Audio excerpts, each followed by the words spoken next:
Okay, good morning. So what I'm hoping to talk about today, or what we're going to go through, is a little bit of a follow-up, I'm hoping, from some of the other things that you've been hearing about in the past few days, from Xinyu, from Marcus, etc. So one, as we kind of discussed yesterday in the live session, I think one of the kind of big picture questions that we have in neuroscience is, what does it mean to have an internal model? What does it mean to understand the world? Right, so we've just, many of us come to Shanghai newly, right, and over the course of a few days we start to get a sense of the layout of the land.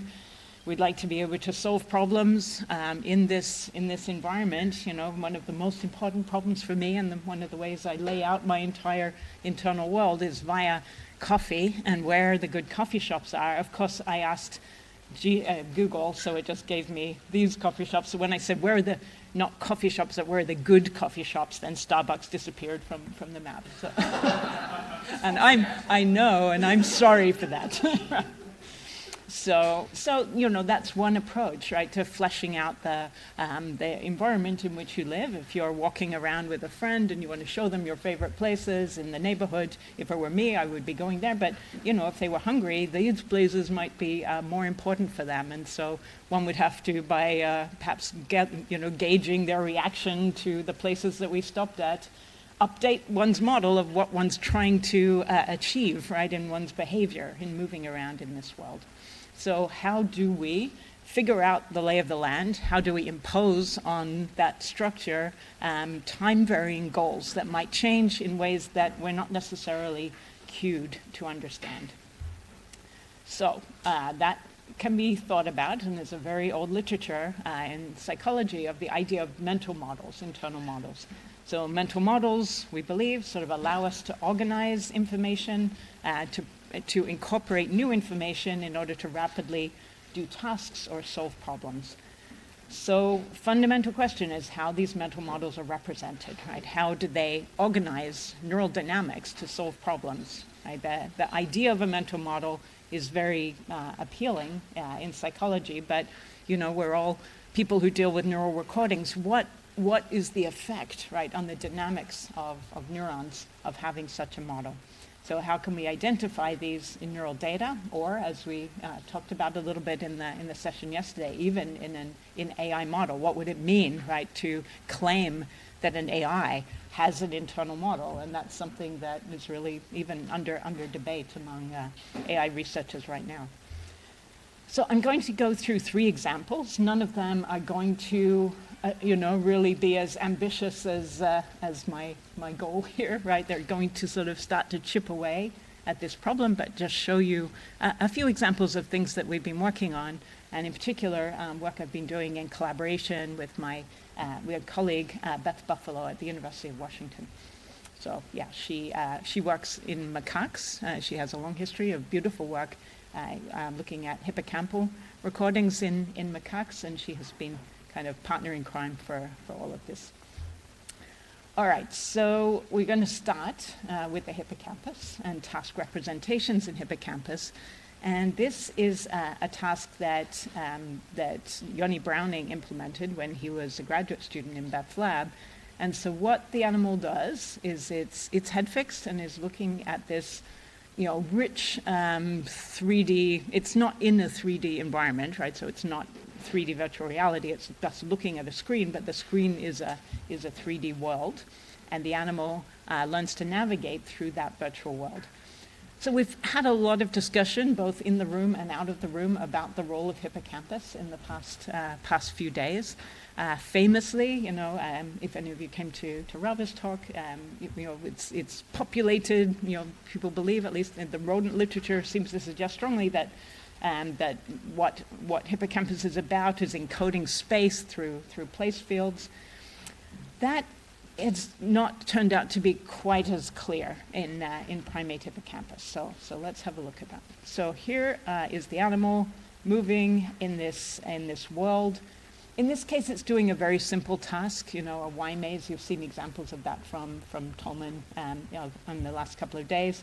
So all it has to do is go down this center and alternately turn right, turn left. And when it gets to the end of the maze, there's a little hut with a banana in it, and goes into the hut, and it gets a reward. So here's just to show you how that looks in real life. Let's see if probably.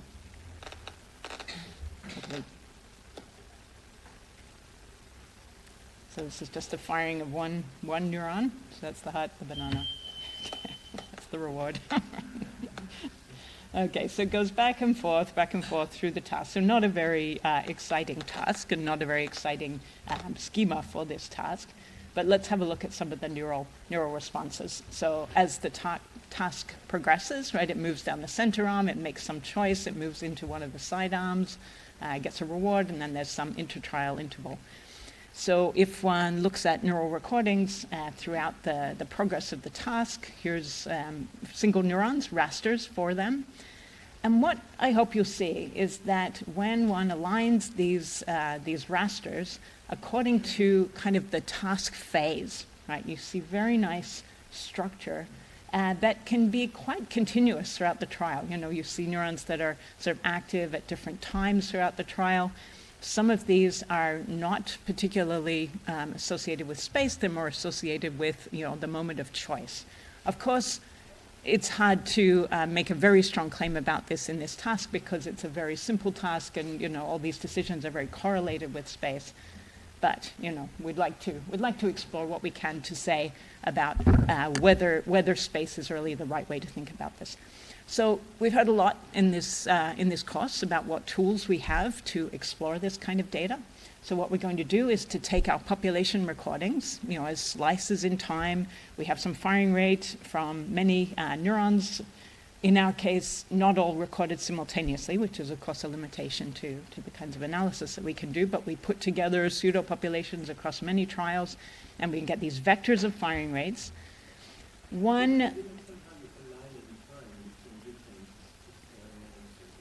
Right, so the animal is just doing the same task over and over and over again. And so there's a very well-defined sequence of events that happen through the trial.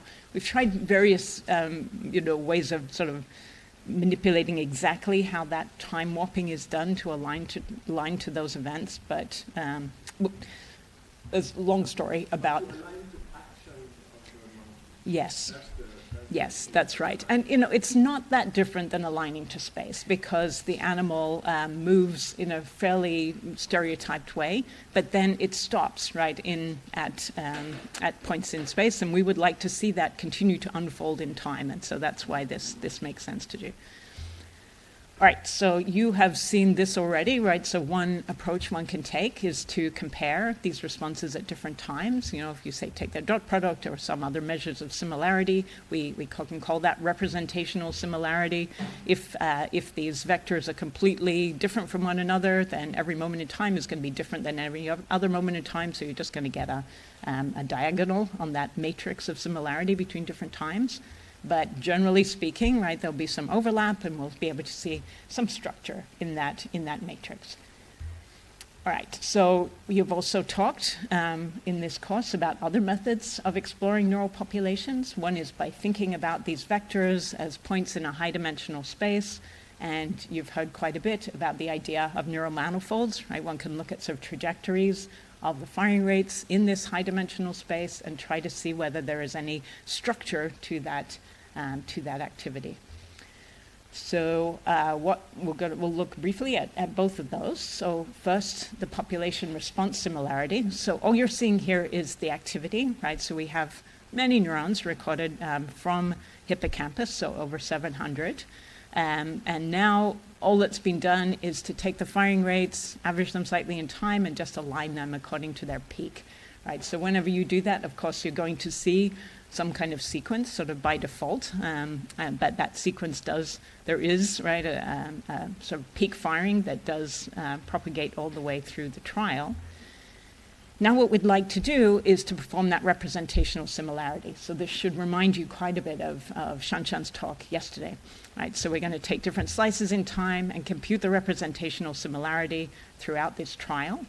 So 2 possible outcomes. One should look quite familiar from yesterday's talk, right? So if what is going on is that these neurons are encoding space with a kind of consistent size place field, you should see that representation is more or less diagonal, right? As you move through space, you're just going to be able to decode some local region. And as you move out of that region, those responses will be completely decorrelated with other responses. Another outcome, and one that we find maybe more interesting, is that you might find that rather than being organized by space, that the responses are organized by kind of their epoch throughout the trial, that there's some kind of semantic organization of the responses within the trial that causes the representational similarity to kind of clump around times that are sort of semantically equivalent. And so when we do that, this is what we get. And I hope you can see with that suggestive preamble is that indeed we do see quite a bit of sort of chunking and sort of clustered structure within the responses. This is not decoding, this is representational similarity. So looking at just the population response, how similar it is to population response at other times as one progresses throughout the trial.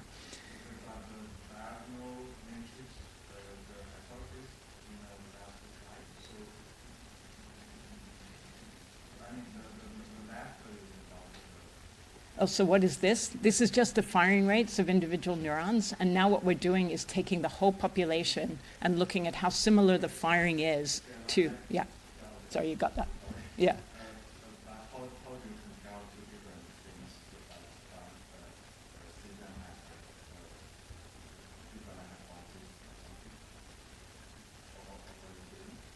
things You mean how rigorously are we going to decide whether it's one or the other? Yeah, I'm not going to go into that because we're still working on the final details of that. There are lots of methods, and I don't that we have applied, and we don't quite have time to go through it. But one example is by looking at sort of the entropy of the distribution, and what we see is that there's a huge drop in entropy at the moments that separate these epochs in the trial, for example. But hopefully the paper will be finalized over this summer, and we'll report that fully. Okay, so now what hopefully you can see, and I know I apologize for the this being somewhat hand wavy, but what you can see is that the population is kind of pausing the tasks by these behaviorally relevant events. So if we look at the population dynamics, so we take the second approach by now looking at the population dynamics in this high-dimensional space, we see something very similar, which is that we see that there are these moments where the population dynamics kind of remain almost stationary, while the animal is sort of within one of these task epochs. So there's a lot of the movement is not happening because the animal's moving through space. It's actually moving through conceptually distinct moments, periods of the task, either from a center arm to a side arm or into the reward period. So like this. So the population activity remains almost static throughout these sort of conceptually similar task epochs. So that's really just recapitulating what you were seeing in that similarity map. So it's virtual reality, right? So we can easily swap in new visual environments. So keeping the same structure of the task with this Y maze, we can easily replace visually what the maze looks like with all kinds of other mazes. What one should expect is that if the animal sort of regards this as a new environment, you might see a lot of remapping, right? Famously, hippocampal neurons remap in different environments.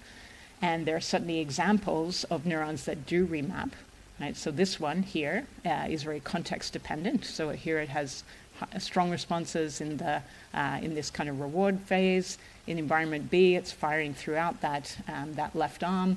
If you swap it back to the original context, then it's also firing strongly for that reward period. On the other hand, here's an example of one that doesn't change at all. And so what fraction of cells are context invariant? It turns out to be the vast majority, in fact, stay consistent in what they're responding to and how they're responding throughout the trial, sort of independent of the visual features.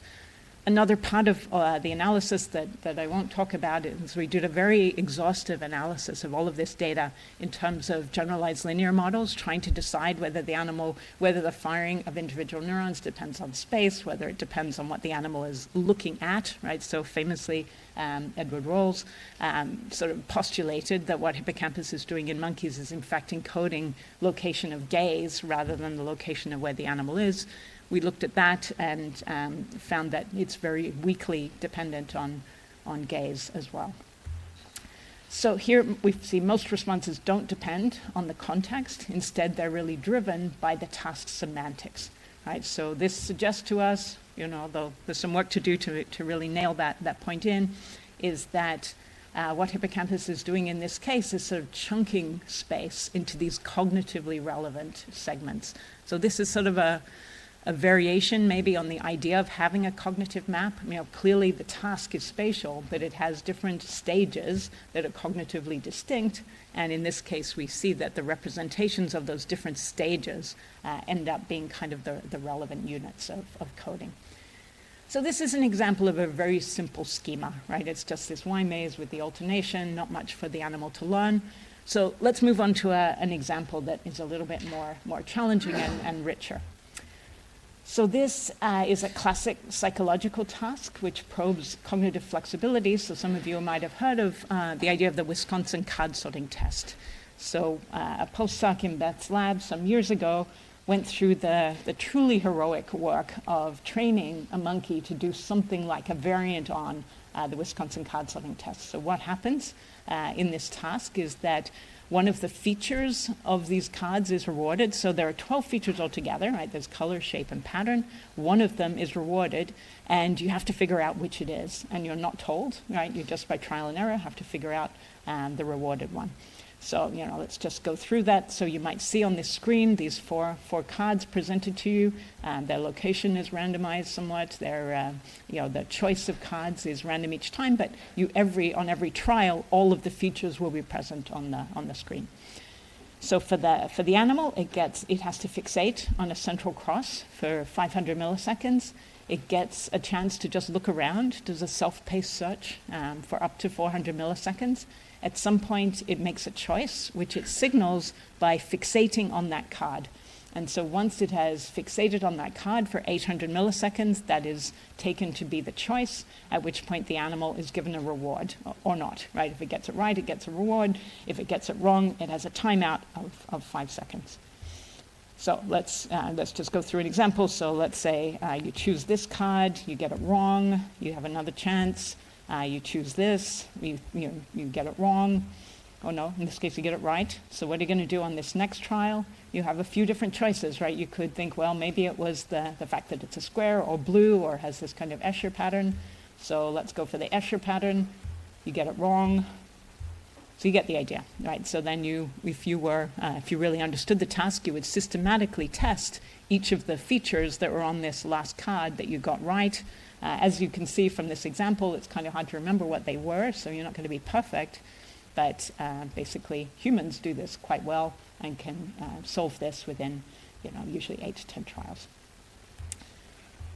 All right, so after n correct trials, the rule will switch, right? So again, that's how exactly that is set up is important, but not something we're going to go into because, of course, the animal could kind of learn the structure of the rule switches, but we're not going to worry about that for now. So this is it's a much richer task in many ways, right? It has active sensing. The animal has to actually explore by eye movements. It's freely behaving, right? It can self-pace its own movement and look in any way it wants. So we're not just kind of presenting things at a given location with a certain timing. And these trials are self-paced. So that gives some challenges, right, to the data analysis. So just to show you how the behavior looks, so monkeys show a much slower updating compared with humans. So humans can generally solve this task, as I said, in less than 20 trials, where monkeys will take much longer to learn the new rule. And they tend to perseverate. So if there's been a rule switch, how long it takes for a human to move on, right, from a previously rewarded feature, People do it almost instantaneously, whereas monkeys will perseverate for quite a long time, out to maybe 20 trials or so. So we'd like to understand what mental models may be used during this task. One way one could solve this task, and it would be a really terrible way, is that one could memorize, right, the whole 64 different combinations of the task, and one by one try and build up a map that says yes or no for that 64. That would be the most naive possible strategy. You would just try and memorize a rewarded versus not rewarded map for each of those 64. As you can see by our working our way through the task ourselves, it would be much more sensible to build some kind of feature-based belief, right? That you would realize that in fact there are 12 possible features, that you would keep track of which of them are potentially rewarded and which are not, and that trial by trial you would update that belief according to the feedback that you got. Why this is a kind of cool task is that on every trial, when you get feedback, it's ambiguous, right? You get feedback about 3 different features at the same time, so you have to figure out, how to do that update appropriately. You assume that, well, so that's the question. So our question is, are they doing something dopey like this, or can we find any evidence that they in fact understand the nature of the task and are building some kind of feature basis, right? But this is still a smaller space than what you could include, because since you're switching at change points, it's a dynamic task, and we might assume that if it was blue now, the next one should be green. So in principle, the state is much bigger. The space could be bigger than that. Yes, that's possible, right? But that would be imputing to them having a pretty sophisticated mental model. You mean also of the transitions between different rules, for example? Yeah, it's possible. But this is the simplest, the simplest mental model one could imagine that they might do. So how do we go about this? So what we'd like to do is to build some models, right, and train them, fit them on behavior, and then to see if we can find any evidence in the neural data for the architecture, right, that is needed for those models to work. And so we fit bazillion different models. I'm not going to tell you about them all, but the one we've ended up with is one that probably you've heard examples of already in the course, is a Bayesian update belief update rule. And so in this update rule, you maintain a current belief vector, right? So your strength, how probable you think each of these 12 features is to be the current rule. When you get the reward, you have some internal model of that. So you get a reward where you believe, right, that you will get rewarded with probability P if this is the correct rule, and probability Q otherwise. That's not actually how the task works. The task is deterministic, but if the animals really thought it was deterministic, then they would be better than they are. And so one way to sort of explain why they're so bad is that they may, through internal noise, have a kind of working model that the reward is in fact probabilistic. So we put that in as a potential parameter. It could, the fitted parameters, P and Q, might end up being 1 and 0, right? It might kind of fit as though it were deterministic, but that's not in fact what happens. And so then we need a policy. What card does the animal choose? And so a simple way to do that is to assume that it will always choose the card for which it has the highest belief in that feature. One can make that more noisy, and we've played with adding parameters to make that more probabilistic as well.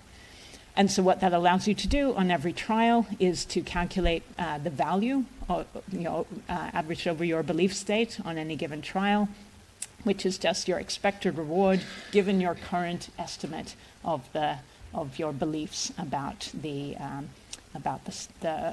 rule.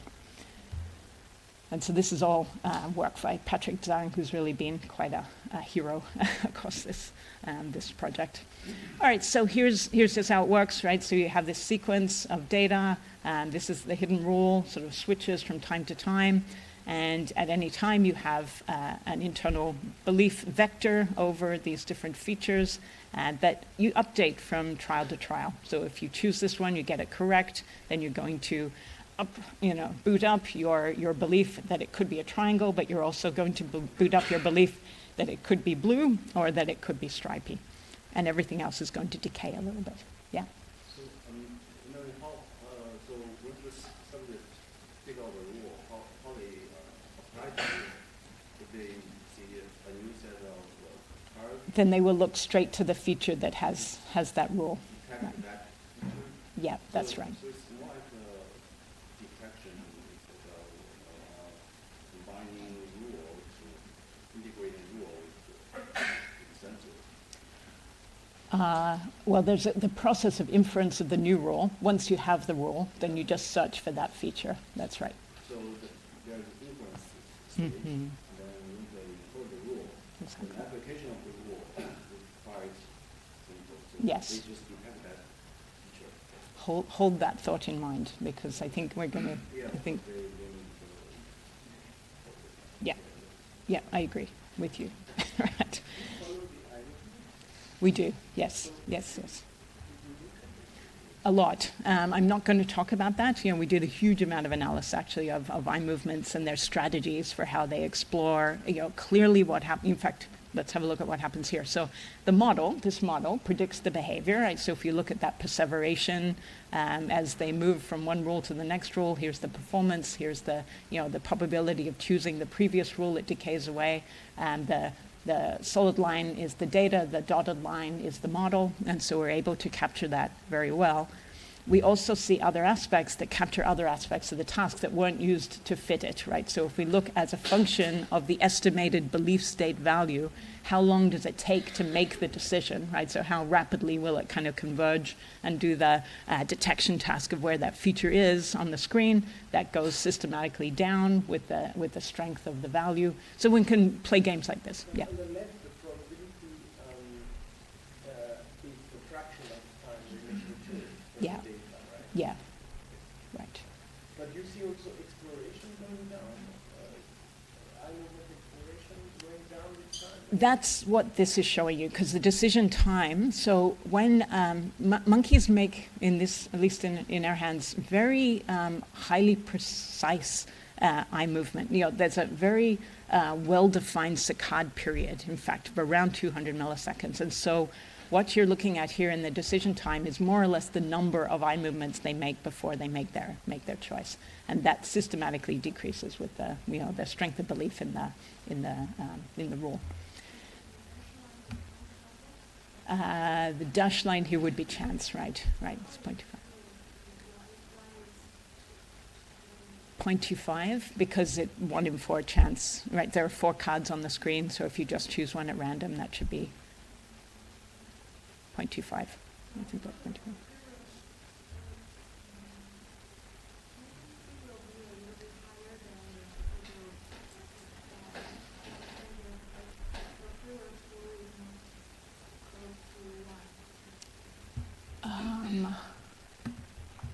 You mean we should be taking into account in this what the kind of temporal correlations in the task? Is that what you mean?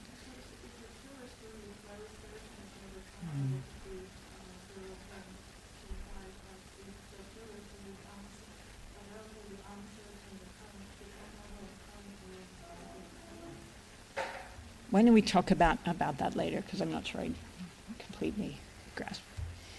All right, so what our model, yeah, sure. Say again, is that? It's flexible, so it depends on the animal's performance. So in principle, one could just say when you get 8 right in a row, we change, but animals are smarter than that, and so if they know that, then they'll just do 7 and then get 1 wrong, do 7, get 1 wrong, right, and they get less of a reward, and they do that. And so what we do is, if they get 16 of the last 20 right, then there's a switch. And so the blocks are all kinds of different lengths depending on how long it takes them to get it. All right, so beauty of having a model like this, right, is that it lets us kind of infer what we think the animal's internal belief state is like, right? So at every moment in time, we have this kind of vector of beliefs, and now we can sort of see which one it thinks is the rule. There's some highest value for belief. So it's, to the extent that this model fits the behavior, it also gives us a guess at what the monkey is actually thinking. So now let's look at the data. Now this data is both amazing and horrible, right, in that it's huge amount of data, right, from this multi-channel microdrive, distributed in many regions across the brain, 200 electrodes, distributed recordings all over the brain. There are in fact two drives across the brain. So you might think, wow, awesome, lots of data, but it means that we're only ever getting just a few neurons from every region of the brain. If we're trying to understand what different parts of the brain are contributing, right, to the computation, we're really kind of undersampling. And, it's kind of an overwhelming amount of data at the same time. And it's different neurons from session to session. So there's lots of statistical tricks to be done in putting together appropriate pseudo-populations to be able to do this. But again, Patrick to the rescue, he really has thought very deeply and carefully about doing the statistics right. So how do we approach this problem and this data? So ideally, right, we'd like to look at these kind of trajectories through phase space. We'd love to be able to read off some internal computation that way, but we don't have simultaneous recordings, and so that makes that somewhat challenging. So instead what we do is really focus on a method that I'm sure has also been discussed here, which is decoding, right? So when we have a set of spikes, we'd like to say, to what extent, how well can we decode something that's happening, right, either in our model or in the real world, from that set of spikes, and what is the set of weights that we need to apply to our activity pattern in order to best decode that information. So I'm sure you've all seen things like this. We use, very straightforward linear decoding methods in general. But the beauty of this is that these weights tell us, right, where in the brain this information is coming from. All right, so what we'd like to see, or what we would expect to see if our model is really happening in the brain, we'd like to see that there are representations of the stimulus features. We'd like to see there's representations of reward. We'd like to see that they interact with one another. We'd like to see that the current belief state is somehow represented in the brain. Ideally, we'd also like to see the dynamics of belief update via the feedback. So do we see any of these things? The easy thing to see is that the card features are themselves decodable. That's not surprising, right? These are visual images. If we trigger on when the animal is looking at the card and when it's doing its choice, we can decode the color, the shape, and the pattern. I forget which of the three these things are. What's maybe more interesting than that we can decode it while the animal's actually looking at it, after it's made the choice, all the features go off the screen. But we can still decode very well, actually, after that point, what the card was, right? So the strength of decoding continues throughout the feedback period. What's kind of nice, let's first see where are those neurons, right? We've got representation from neurons all over the brain. Where are they? They're everywhere. This was somewhat probably distressing, right? So what you're looking at now is that we fit a different decoder at every slice in time. And what you're looking at, the brightness of all of these pixels, and now this is organized by different regions, the brightness of the pixels tells us how much they're contributing to that decoder. And so, as you can see, there are bright pixels, right, throughout all of these different regions. And so this information is highly distributed across the brain. So another thing we can look at, similar to the idea of representational similarity, we're not going to apply that. We're instead going to use our decoder to ask, how well does the decoder trained on data at some time t predict its performance at time t prime, right? So if we use that decoder at some other time, how well does that do to decode whatever variable we're looking at? Yeah? The decoder is trained on the average data or on single trials? Single trials. And Yeah. when you say decoding is from single trials also? Yes. And then averaged over all the trials, right? All right, yeah. To decode only color, or a combination of those. In that example, we were just training 3 different decoders to see if we could decode the color, shape, and the pattern. You have like a conjunction decoder. You can do that. Obviously, as you make the number of choices bigger and bigger, your decoding strength gets worse and worse. We have done other things where we decode, well, as you've said, right? So that was an illustration of the ability to decode visual features. And as we go, you'll see other variations. All right, so how well does the decoder trained on data at time t perform at t prime? So we're going to get these kind of matrices again, right, where this now, instead of being representational similarity, it's more like the decoder quality and how well it works kind of on different time slices. And now you're seeing something that might remind you a little bit of what we saw already in the first part of the talk, which is that there's structure in this matrix, right? So during the choice period, there is some decoder that works pretty well and pretty consistently throughout that choice period that's extracting kind of the visual features while the animal's looking at the card. And then that changes, right? There's a transition, and during the feedback period, we see good decoding, but using a different decoder, right? This one is pretty uncorrelated with the decoder that's in operation during the choice. Does that make sense to everyone? So one way we can think about that is the representation of these features, right, has some form, right, during the visual period, and then during the feedback period, that representation is kind of rotated or it moves into a different subspace in which that information then lives. Yeah. Monkey gets reward or not, right? During the outcome period, exactly, right. And so can we decode the feedback? Obviously, right, that's an overwhelming signal. The monkey actually gets juice, it eats, right? So obviously we can decode the feedback very, very strongly, and with probability 1. Where is that feedback, though? That's kind of interesting to see. So now what we've done is to look at how well we can decode using subsets of the data that are selected by region. And now you see some interesting timing differences in when that information is present.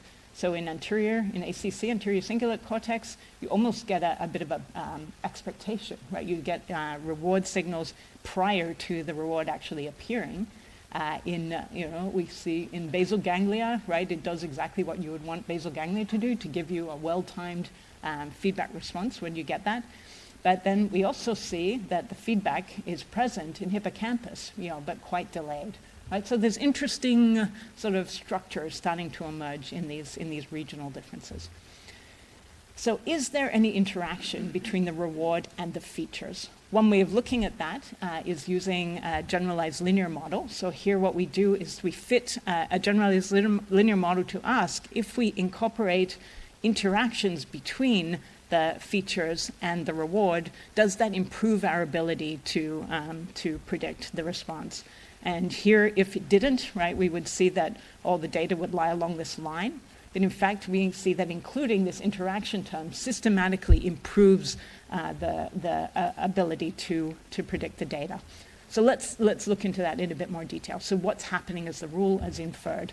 So one idea that we might have had, right, and there are people who have, Tim Bushman and others, who have suggested that as you learn, right, as you've sort of honed in on one of the features being relevant, you apply a kind of attentional filter. And mentally, that's what you feel you're doing, right? Once you have realized that it's blue, you kind of don't care about anything else. You're just looking for blue. And so what we might have expected to see is that during that visual period, there would be maybe an attenuation of your ability to decode all the other features, right? That you just highlight the feature that is relevant to you.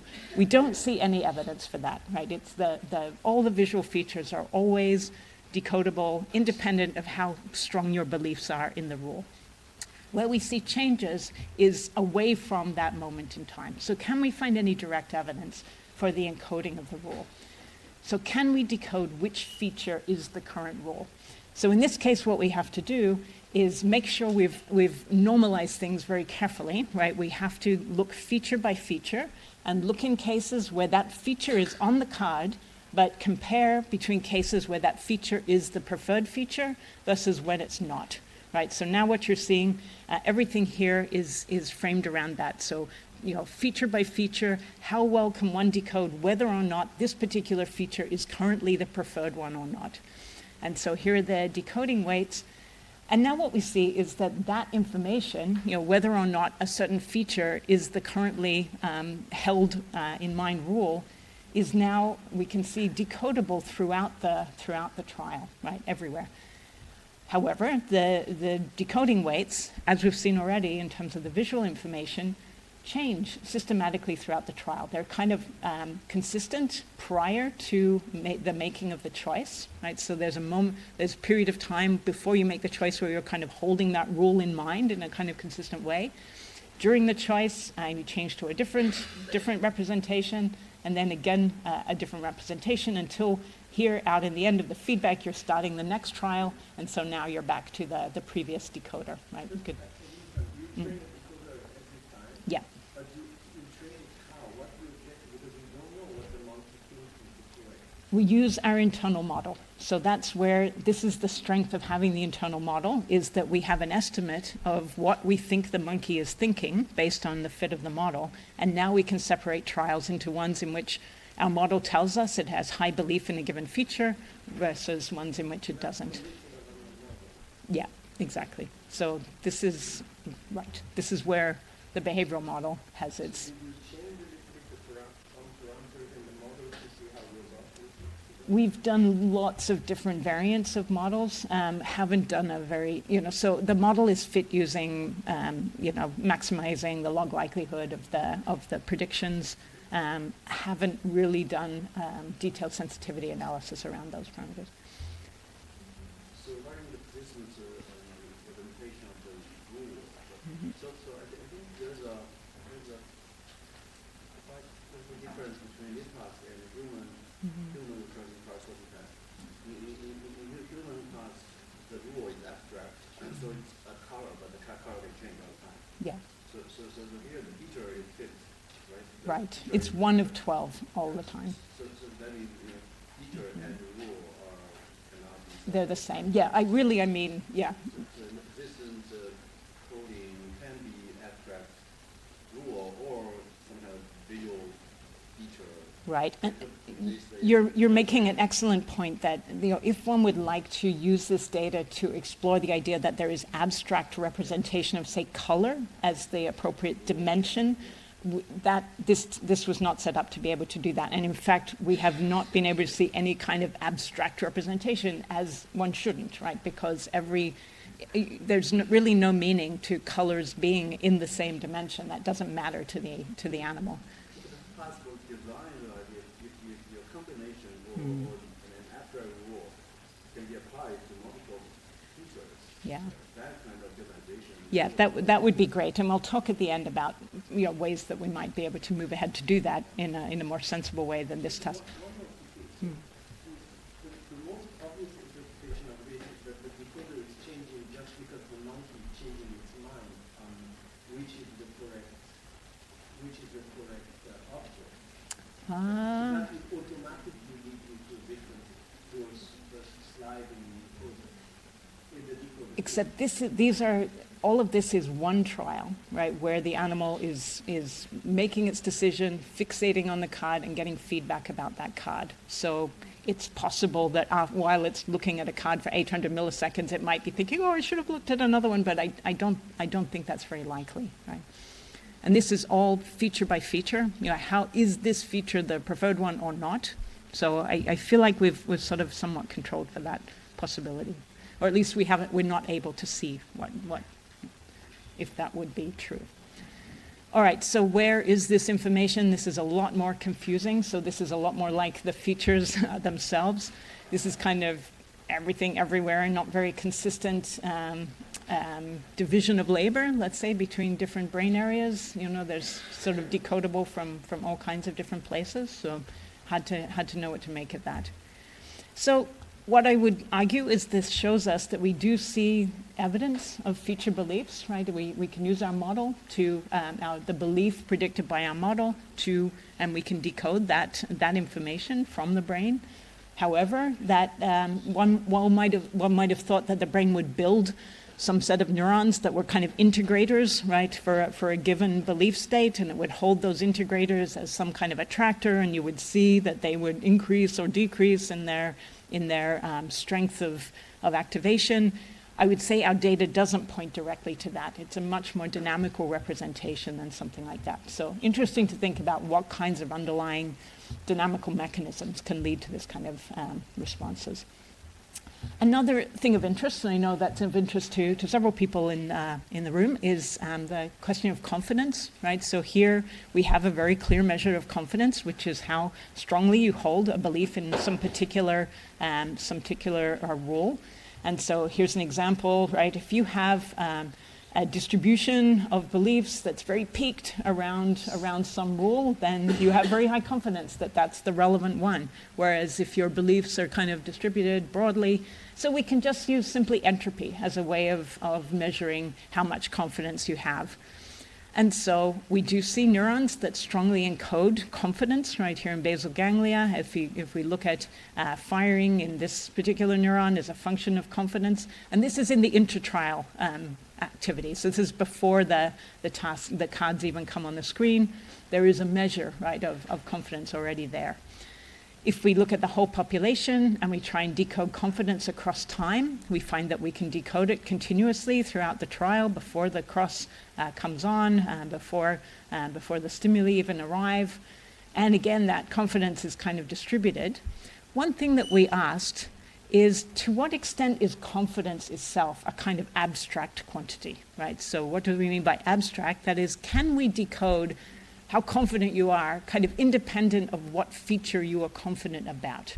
And so how do you do that? So Stefano Fusi's lab have laid out some methods to do that, which they called the cross-condition generalization performance. So can a decoder that's trained, right, to distinguish a property in some condition, does that also work under a different condition? And in this case, we train a decoder for its confidence about some rule, and then we ask how well does that work to tell us when you're also confident about a different rule. So here's what we get. So here's the overall decoding of confidence. If we now just ask how confident are you about a preferred feature, you get some value. And so if we train it on feature X and we test it on feature Y, right, that decoder works almost as well to decode confidence about a different feature that wasn't the one that we used to train the decoder. So in some sense, confidence is abstract. Why might confidence be abstract? And I think this comes back exactly to Ninglong's point, is that when you don't know what the feature is, you're kind of in this sort of, I forgot to, explore mode. This should be explore, just switch, explore and exploit, right? So when you're in a low confidence state, you are doing that integration, right? You're searching, you're bearing in mind lots of different features. So the kind of operations that you're doing during that time are really different than when you know the rule and then you're just doing detection, right? You're going straight for that new thing. So you might really expect those functions to kind of lie in different manifolds, or at least to be expressed in different manifolds, even in terms of just the motor behavior that's associated with those different. Don't take that picture because explore and exploit, you're in the wrong. Sorry. And it's interesting that there's also a kind of regional structure of the time course. Yeah, sorry, Tim.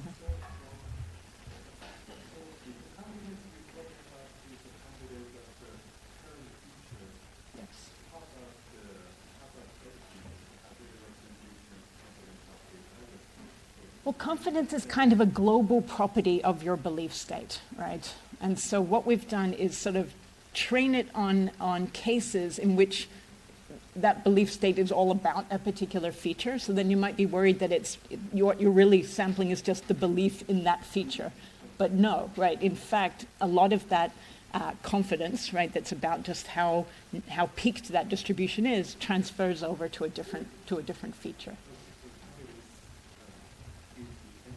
Is the entropy, exactly, right.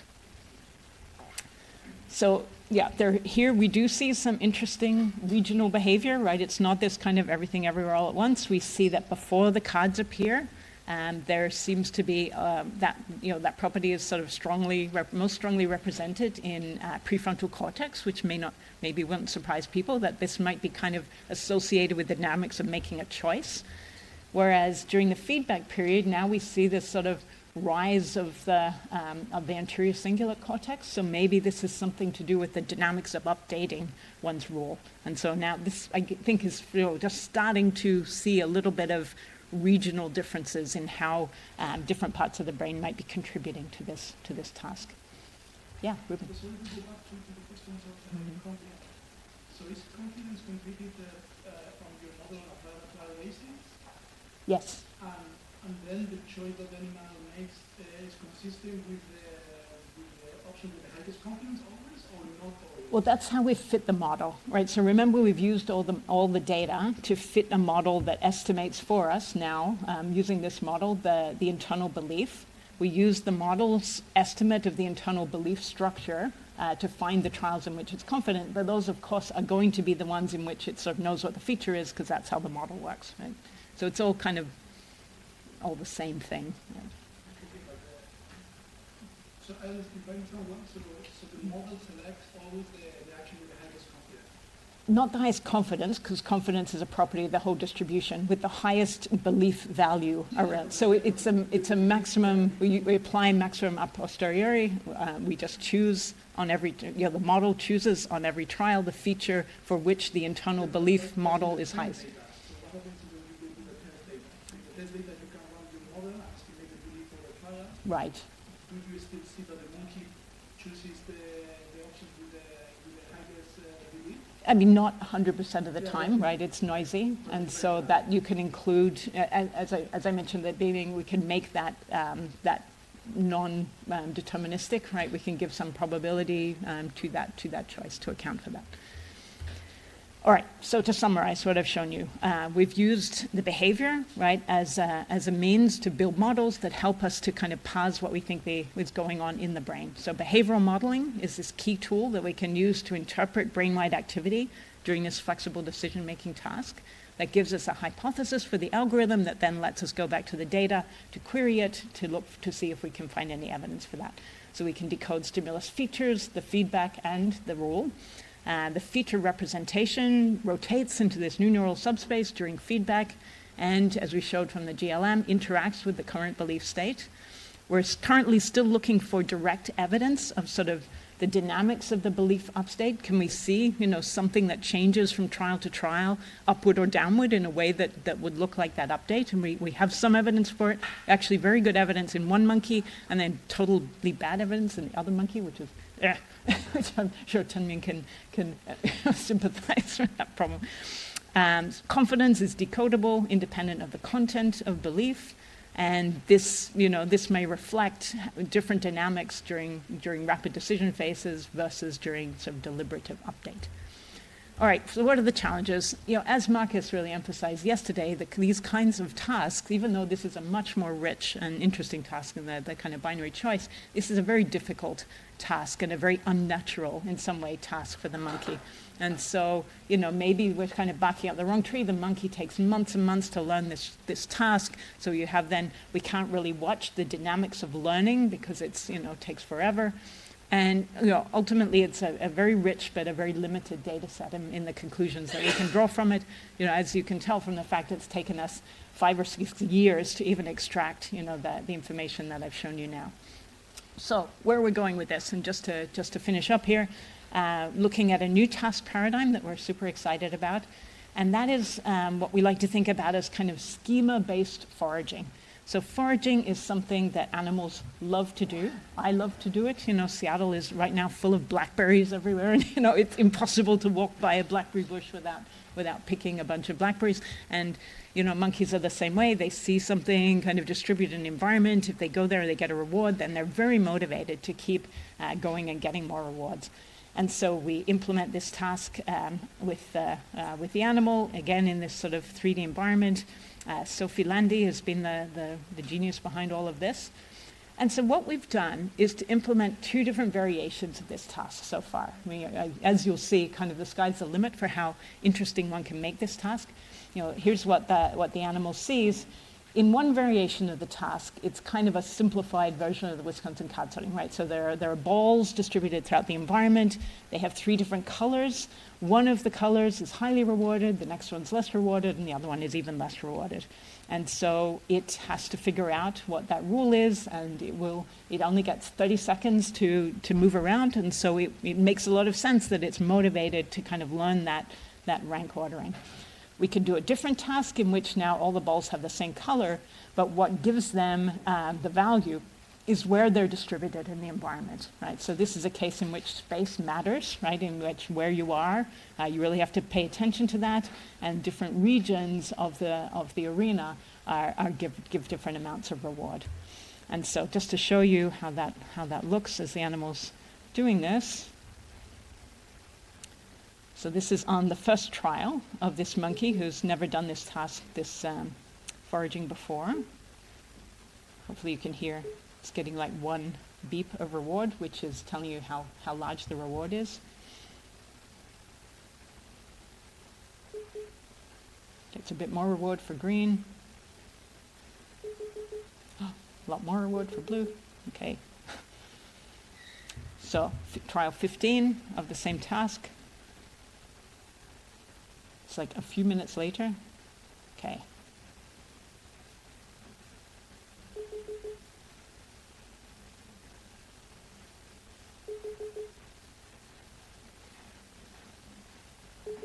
So you can see by this stage, 15 trials in, it's already figured out the rule and is going straight for the jugular and organizing its movements. It will look around for the next blue. If there's a green that's quite close, it'll go to close.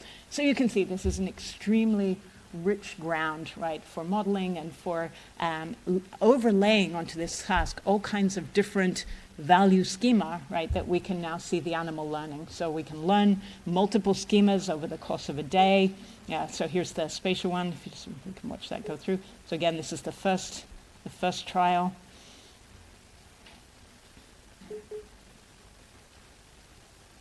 Dum-de-dum.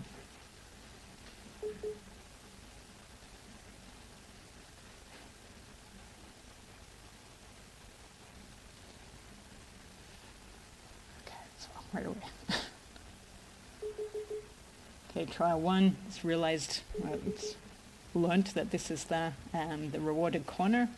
It's harder for it to learn the spatial task than the color task, because it involves kind of looking at the environment.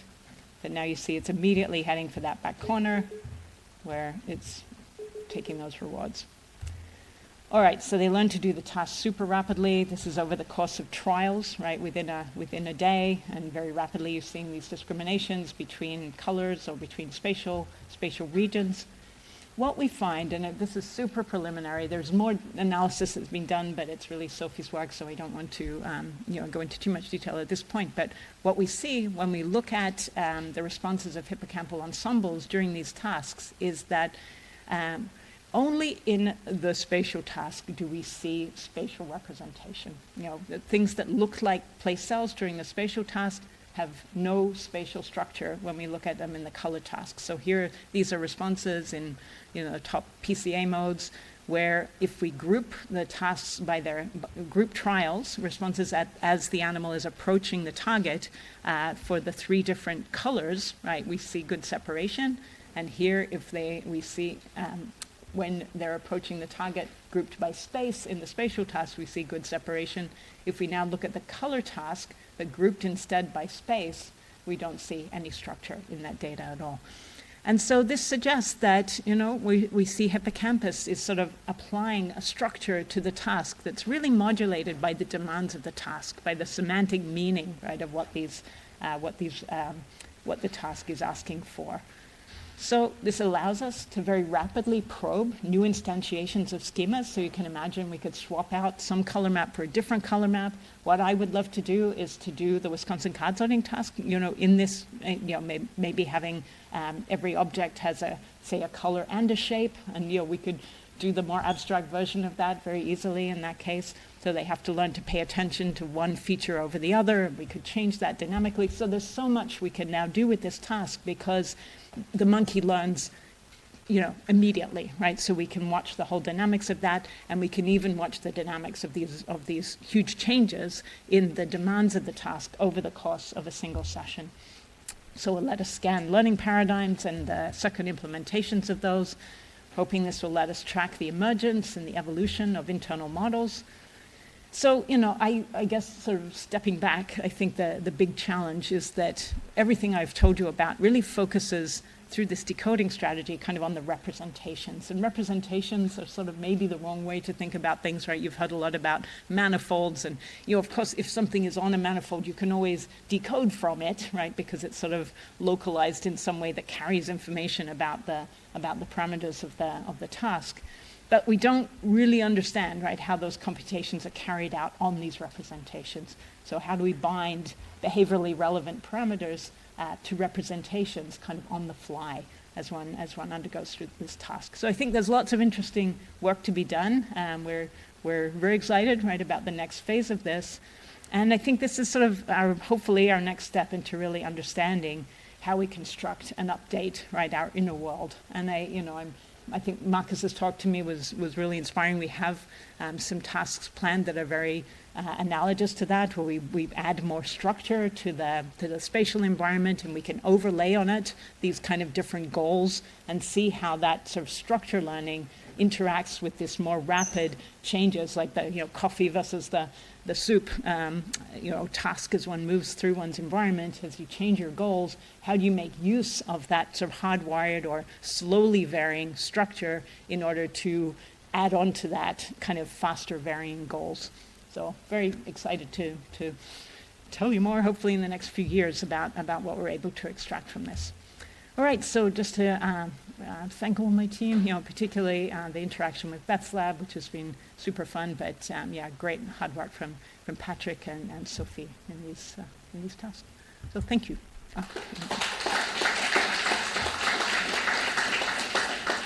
Yeah. Adrienne, perfectly on time. Perfect. So we have time to Yeah, very interesting data for the last part, the schema-based folding. So maybe besides that, maybe like the animal can switch the visual dimension on fly, right?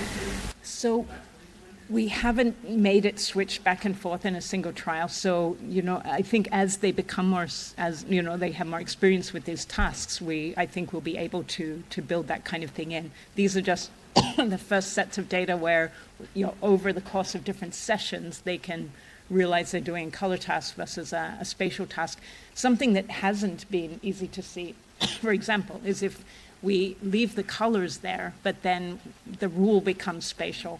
They can't do that. So that's a hard transition. Whereas I think attending to different visual features is something that I think they'll be able to switch back and forth between. The reason I ask this is because I'm really curious like whether the change of representations in different schemas are actually reflect a change of the wiring of the hippocampal circuit, or reflect actually an external input Right. circuit dynamics. Just if it can change quickly on the fly, and imply that it might not be completely playing with Right. Dynamics change from different regions. I completely agree, and these are the things we're also very interested in. I think that, I'm sure your talk tomorrow will address some of these things, and also, today, and Marcus's talk yesterday was also, I think posing similar kinds of questions. What really is hippocampus doing, right? How much of the learning is in hippocampus, and how much is more like a flexible kind of switchboard, right, for wiring inputs into outputs in this sort of dynamically modulatable way. And so that's what we're very excited to try and learn. Where Beth's lab is really hippocampus and entorhinal focused. We're also, the grant that we've just written is also in collaboration with Dave Friedman, who's prefrontal guy. So I'm sort of hoping that we'll have examples from multiple brain areas that we can try to see how they're coordinated together as these changes are made. Yeah, sorry. So Shochan, then Timmy.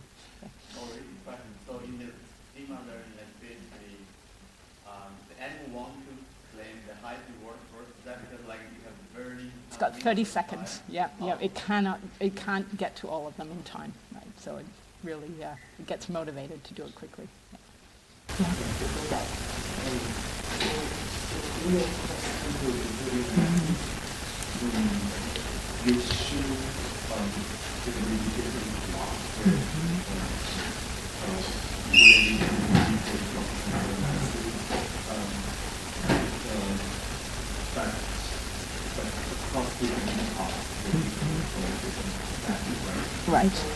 So I'm wondering there still a stable subspace within which the people information stable? So it's possible maybe because there is like the node structure between different observations which affects the performance and the representation of these features. Yeah. That's very possible, and so that I think Chenming is really pointing to one of the limitations, right, of the decoding approach, particularly when you just use a linear decoder. Is you get one vector, right, that tells you kind of this is where the most information is in this particular direction, whereas what dimensionality reduction methods will do is sort of find the subspace, right, in which things are varying, and so trying to kind of optimize for getting signal, right? Because this is noisy data, very few, neurons. We're combining across multiple trials. So how to devise strategies that let us extract kind of meaning from the data and at the same time explore those, I think, deeper questions of are there pockets where something something is persistently held, even though at some other time, there may be visual information held here, and then suddenly it gets bright somewhere else. So the decoder is going to swing over to that direction, but this might still be, perfectly active at the same level that it was before. And so in our hands, that's been very hard to find in this data, just because we just don't have enough data. But I'm hoping that with Beth's tasks, with the new tasks, we're going to have much more power, right, to be able to explore that kind of thing, although they're doing a lot more complicated tasks as well. So as you know, right, that adds a lot of interesting, complex structure to the analysis on its own. Yeah. Yeah. Let's have another question. Yes.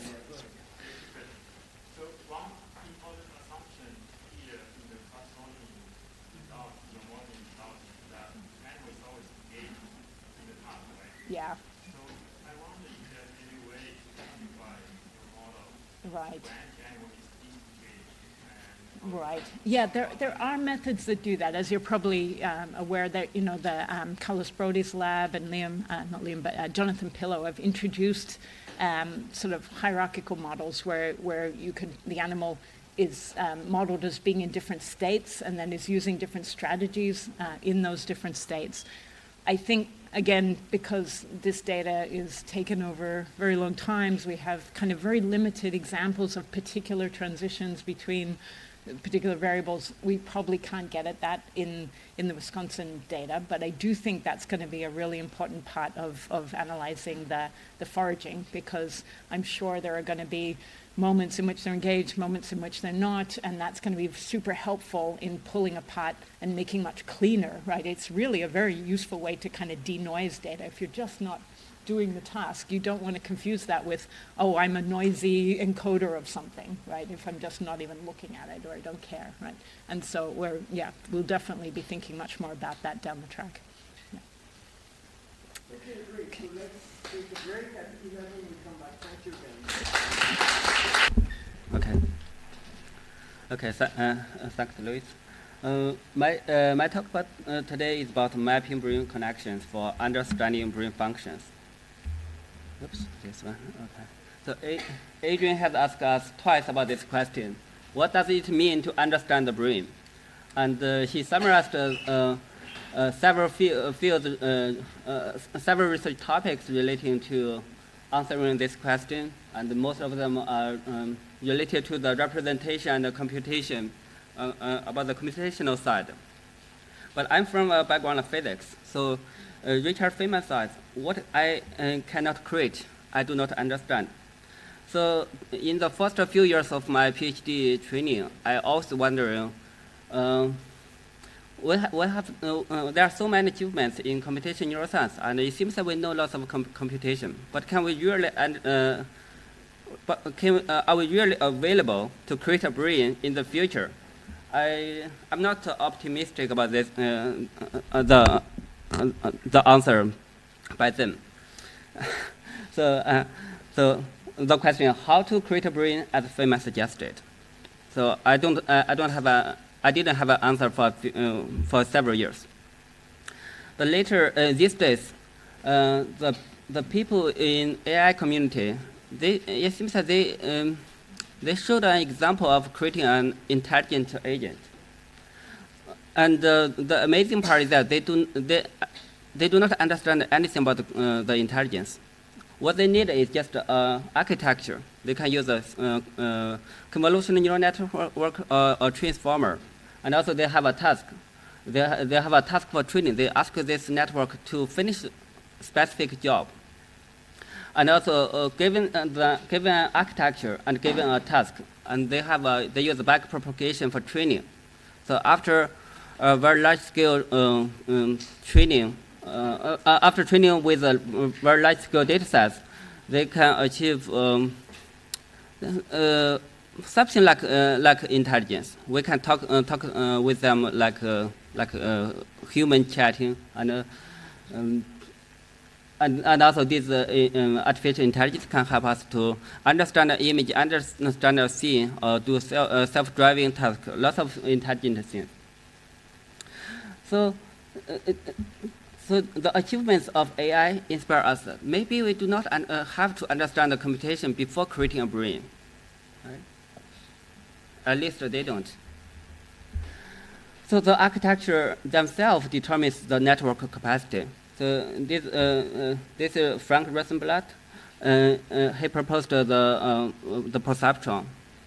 And by then there's no GPU for training a perceptron, so he used these hardware cables to build a perceptron. And after people in AI community trained a network for some intelligent task, they start to understand the computation mechanism afterwards. It's a very they know nothing about the computation, so they just train the architecture. Once the architecture shows some intelligence, then they start to understand the computation inside. So this is the work of, from Anthropics. If you use the model Cloud, the large language model Cloud, it's from that company. They hired some people from computation neuroscience to tracing the source of an LLM. Okay, so they found that if you ask large language model with different language, in English, in Chinese, or in French, so they share the same representation of the question. Right? This is totally learned by training, not by the pre-specified computation in the network. And also they do similar things in understanding how a convolutional neural network represents the image at different layers. So in the first few layers, they represent the edges, and if we go to the higher layers, they represent the texture, object parts, and the object classes. So all these two examples show that AI community, they do not care about the computation. They just care about the architecture and the task. And afterwards, they can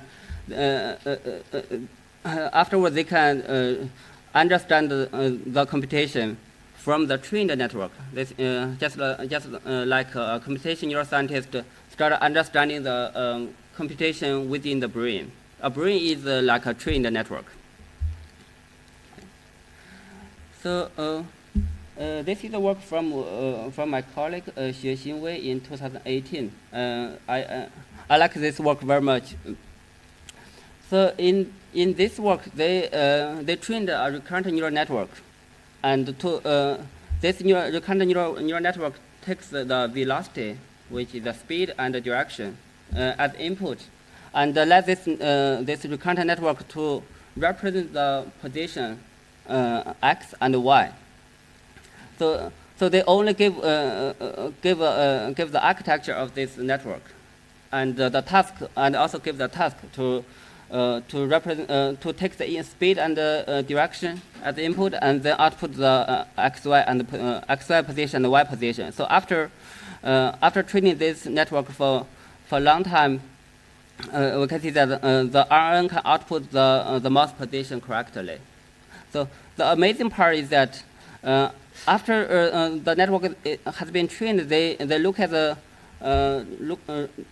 response of these neurons. If they found that these neurons show something similar as a grid cell, band cell, border cell, and irregular cells. So these cells were found in the brain as well. It means that representing this spatial information with a grid cell may be a very efficient coding for spatial navigation. So any question about this part?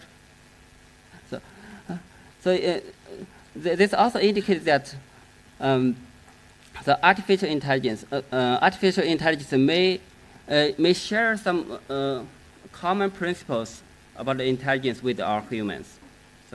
So only that, and also the key point is that only the architecture and the task are needed. We also need the learning rule. Only these things are needed, and and they show similar response of neurons.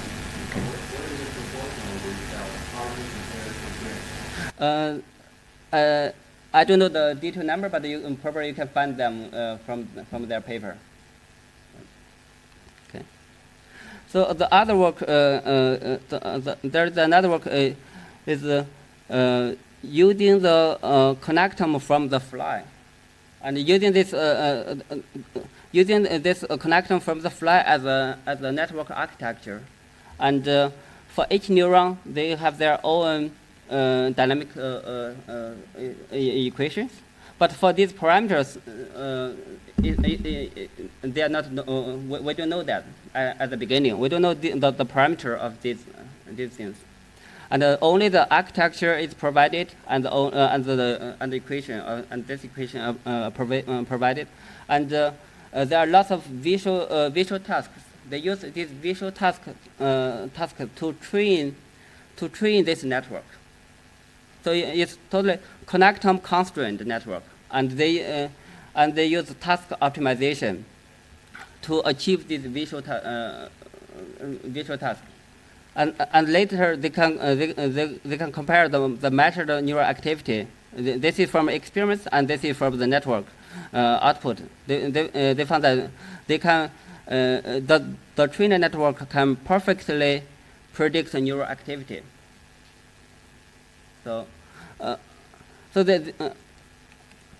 summarizing these two neuroscience findings, that it provides a new powerful paradigm for future neuroscientists. That means we can map the connection from the brain, get the basic architecture of the network, and also we can use some tasks to train this network, and later this will be a digital twin of the brain, and then we can compare the brain activity and the network activity, and in this way we can test a lot of hypotheses.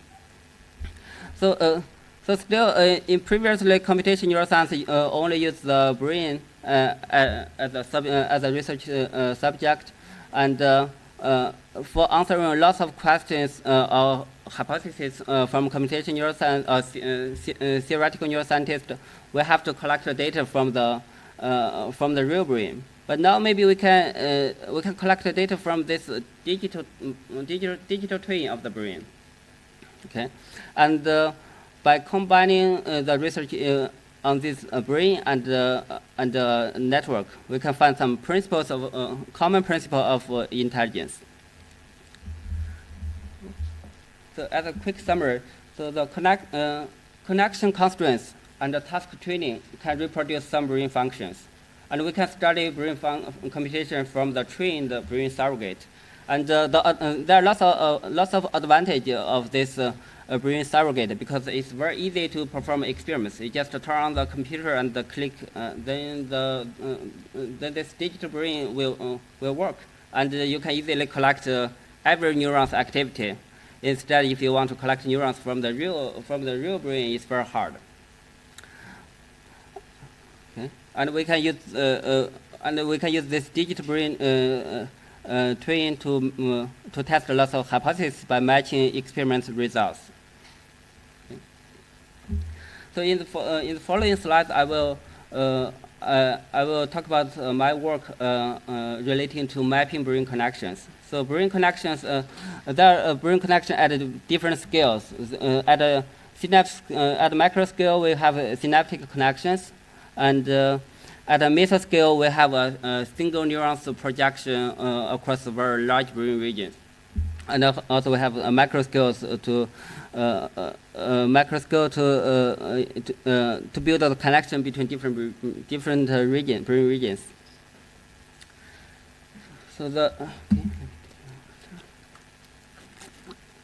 So when I was a postdoc at Liam Paniski's lab, I joined a Micron project.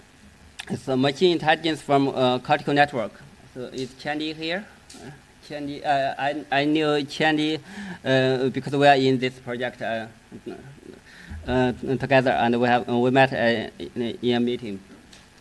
So the goal of this Micron project is to translate next generation neuroscience structure function data sets into algorithmic insight that drive advances in AI. So they choose a very small volume of visual cortex, and they do calcium imaging to get neurons activity in response to different visual stimuli, and also they do neural circuit reconstruction to get the network architecture. So from the neural activity, we can find some biological informed learning rule, and also from this architecture, maybe it will inspire us the architecture for future artificial intelligence. Okay. So this is a whole diagram of the experiments. So we do calcium imaging where the animal was looking at some visual stimulation, and after collecting lots of data, they do they use electron microscope to image the same volume as this calcium imaging. And Sebastian Song at Princeton University, they have lots of fancy technology to do a saturated reconstruction of every neuron's 3D structure. So we can see this. We can get this neurons every synapse. And if we can match this EM neuron and this neuron in the calcium imaging data, we will get both the functional property of this neuron and its structure and its connection with other neurons. Okay. So why was involved in this project? I mainly I was responsible for this cell registration task. So solving the challenge in analyzing this data is that it's very hard to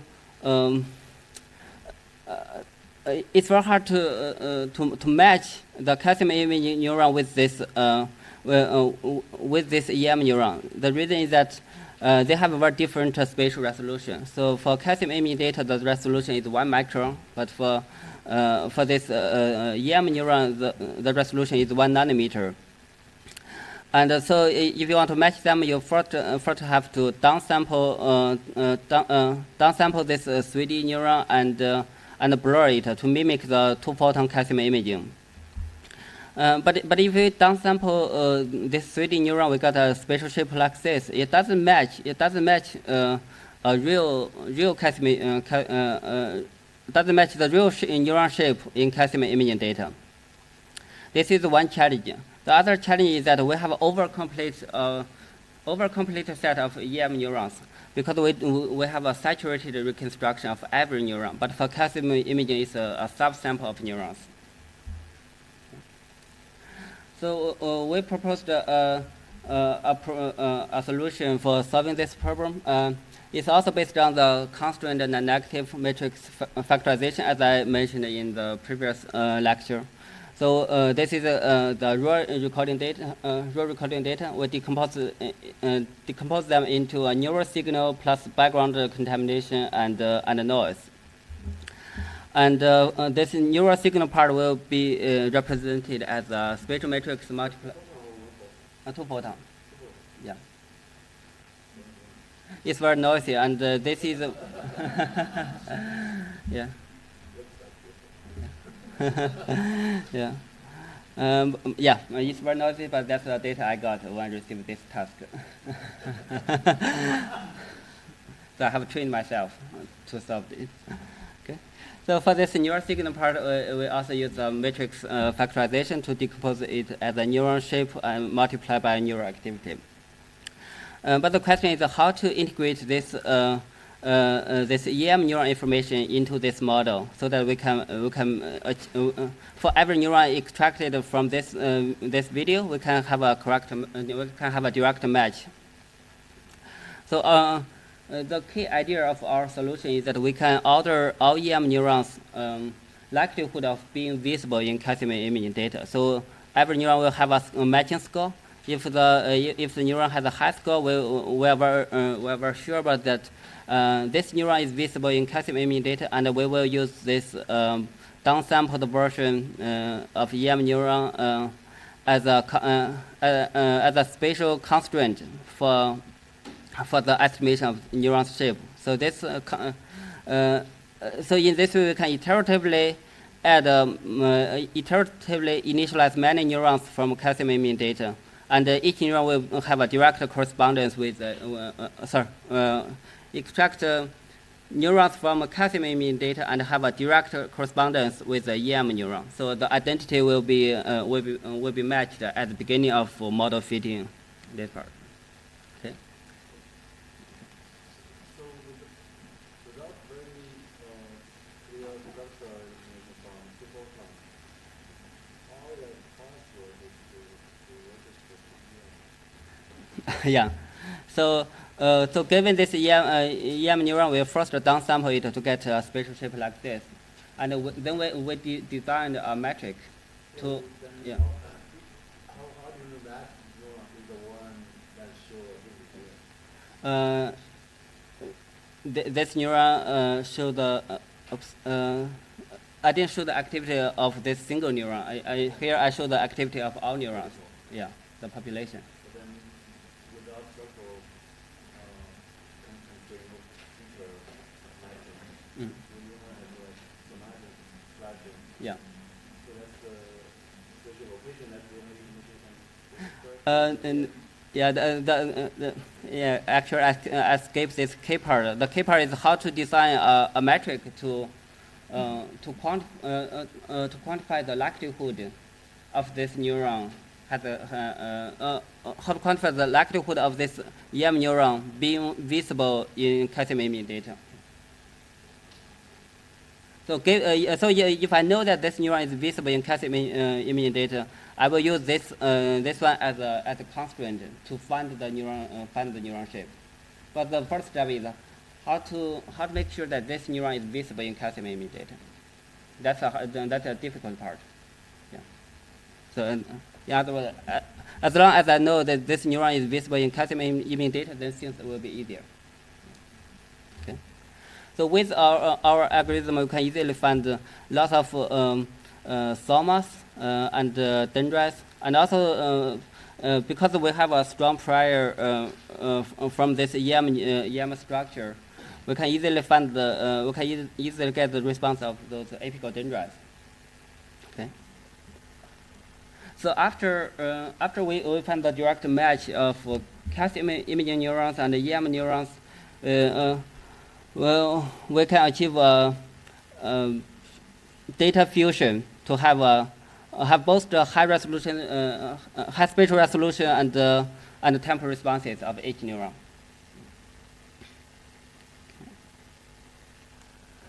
And so now this Micron project has this project is over, and they have collected 200,000 cells. I guess these cells are mainly the EM neuron, only the structure. And also from the calcium imaging data, they also have 75,000 of them have the calcium responses. Okay. So they have yeah.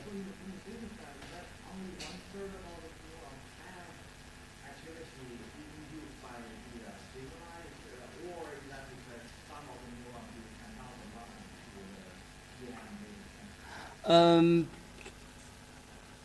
think these are for this part. I'm not involved of analyzing this data set, but I'm not sure whether these 75,000 neurons were registered with the EM neuron. I don't know, but I guess this is the total number of neurons from calculating imaging data. So there is no cost in the visual. Yeah, visual stimuli. Visual stimuli, yes. So of course we don't have to be very small. So it depends on how many stimuli you receive to the Okay. So now they have released this data set. They have both the functional data, EM data, and the functional structure co-registration. Okay. And also they have they also trained a network as the foundation model for predicting neurons responses. But this network doesn't use the structure information from the EM. But so given this visual stimuli, they can correctly predict each neuron's response. Okay. Yeah, here in this image they show both the in vivo recording and the network prediction. Okay. And interestingly is that their foundation model can get a feature vector for each neuron, and also this foundation model can predict the spatial position of each neuron. So by using this network, they achieved a good prediction of true visual areas, and also given the feature vectors of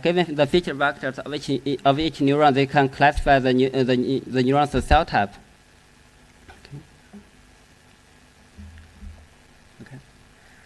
So the Micron project, the volume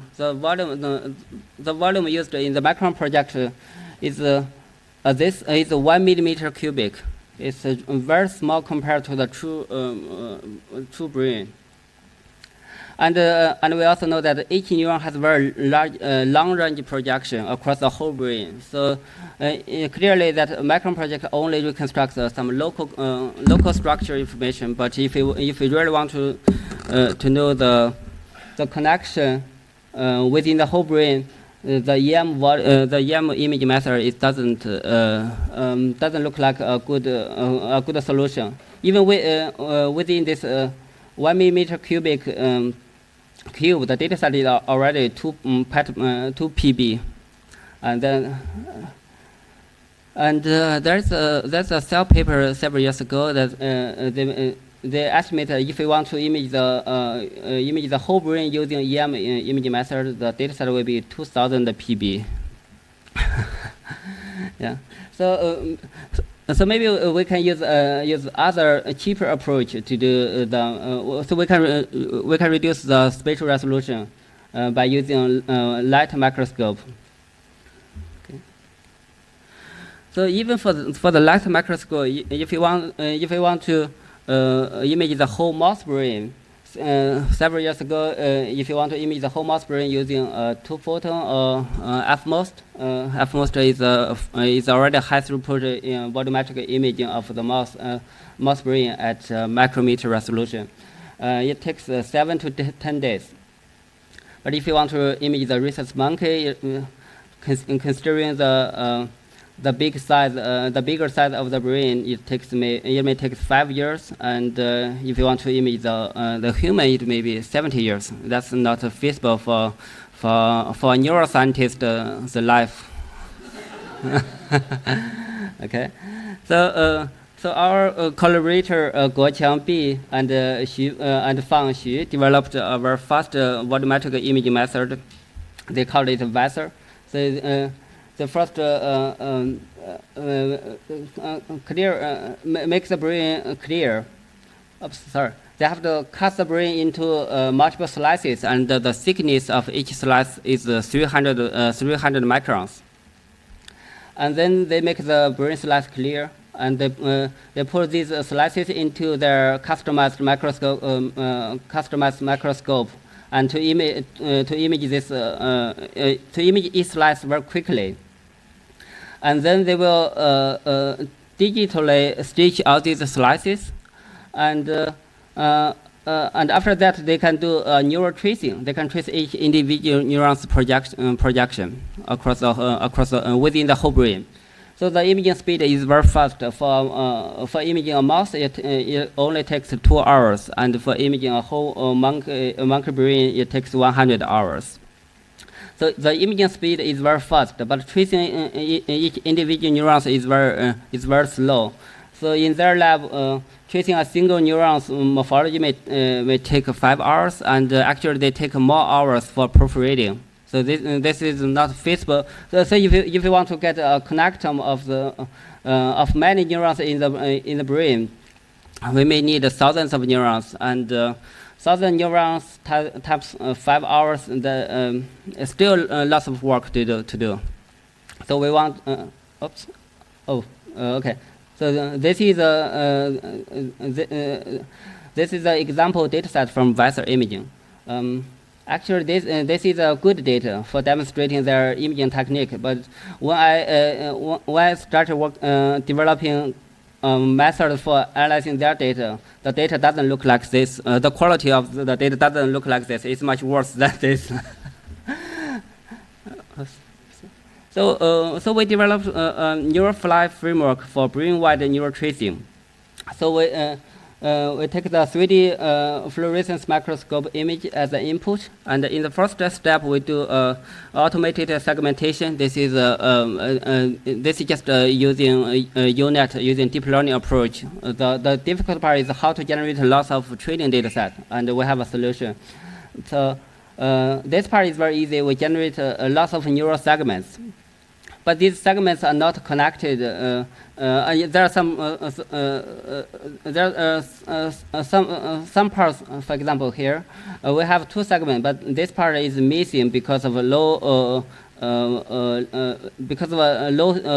quality of the imaging data.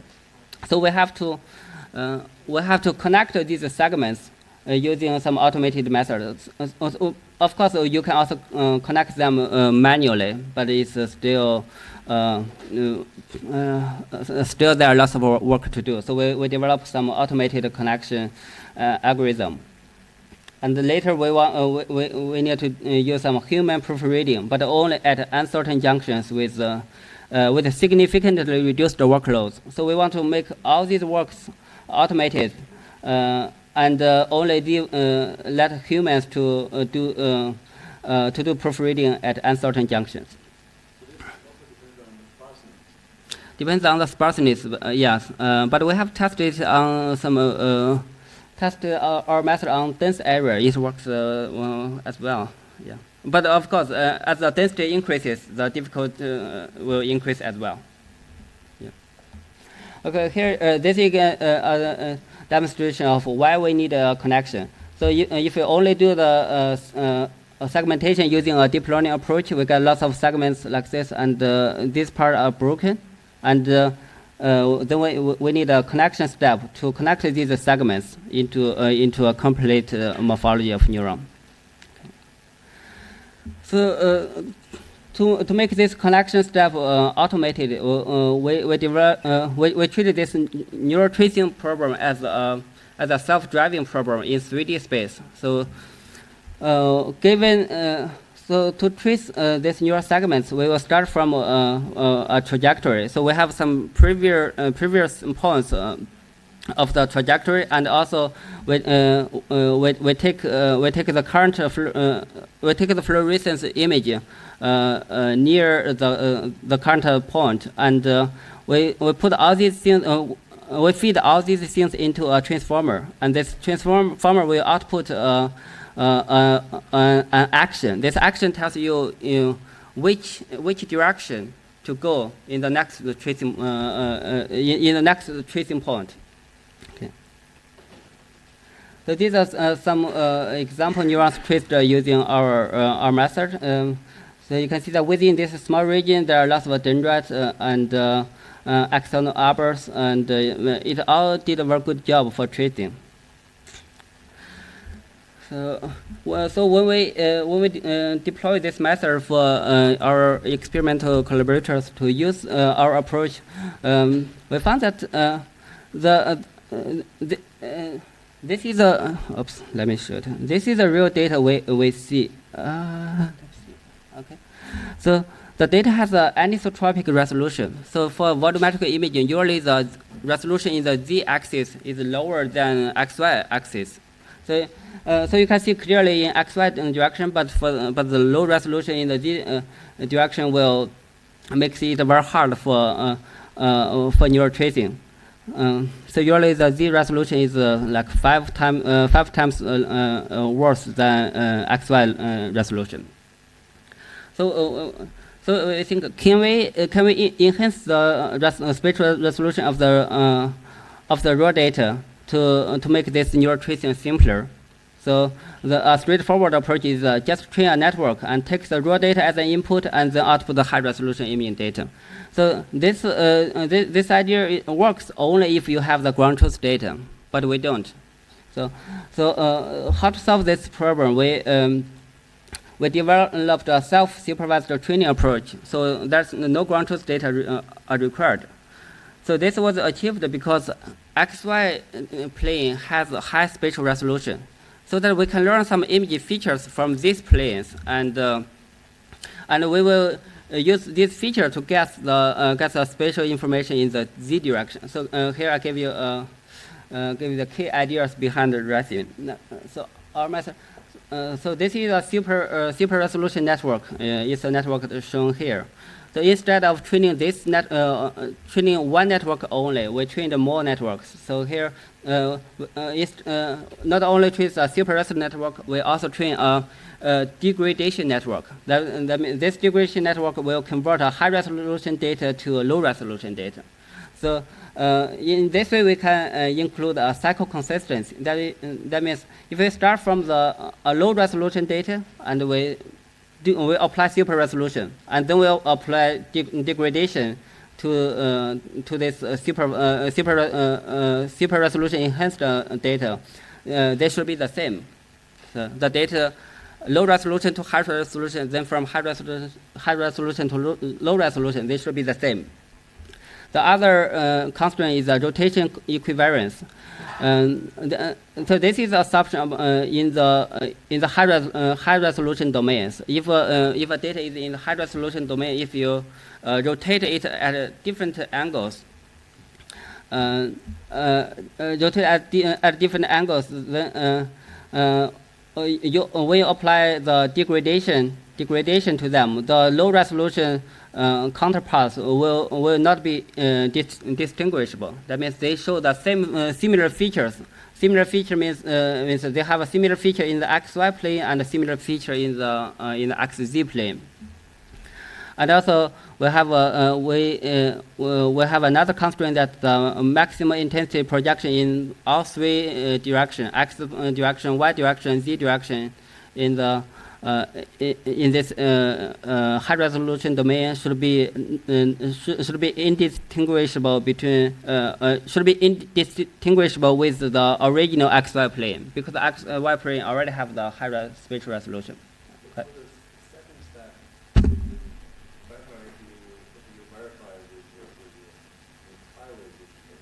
We don't have high resolution data.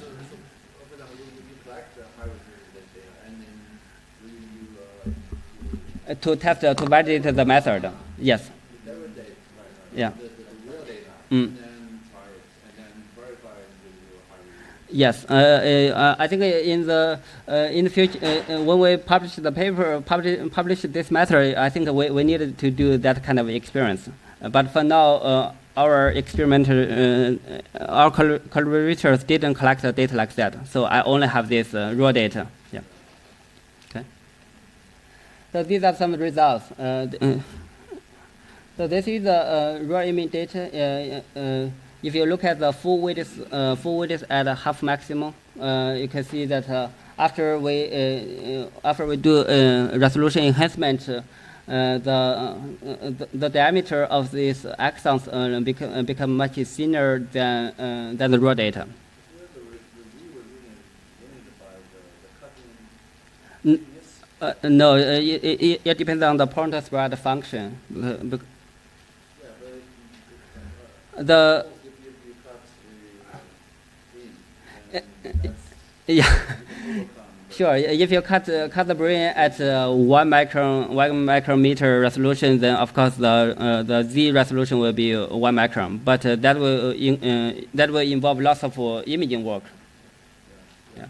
If you have the data, then you use that to verify. Yeah. I think for FMOS data, they did something like this. They cut the slice at I'm sorry. 1 micron. Yeah. Yeah, in that case, it's not an issue. But if we cut the data in 1 micron, then the imaging speed will be much lower for the validation. For the validation, yes, exactly. Yeah. Okay. So we also include this super resolution enhancement module into our NeuroFly network framework. Did you see that change?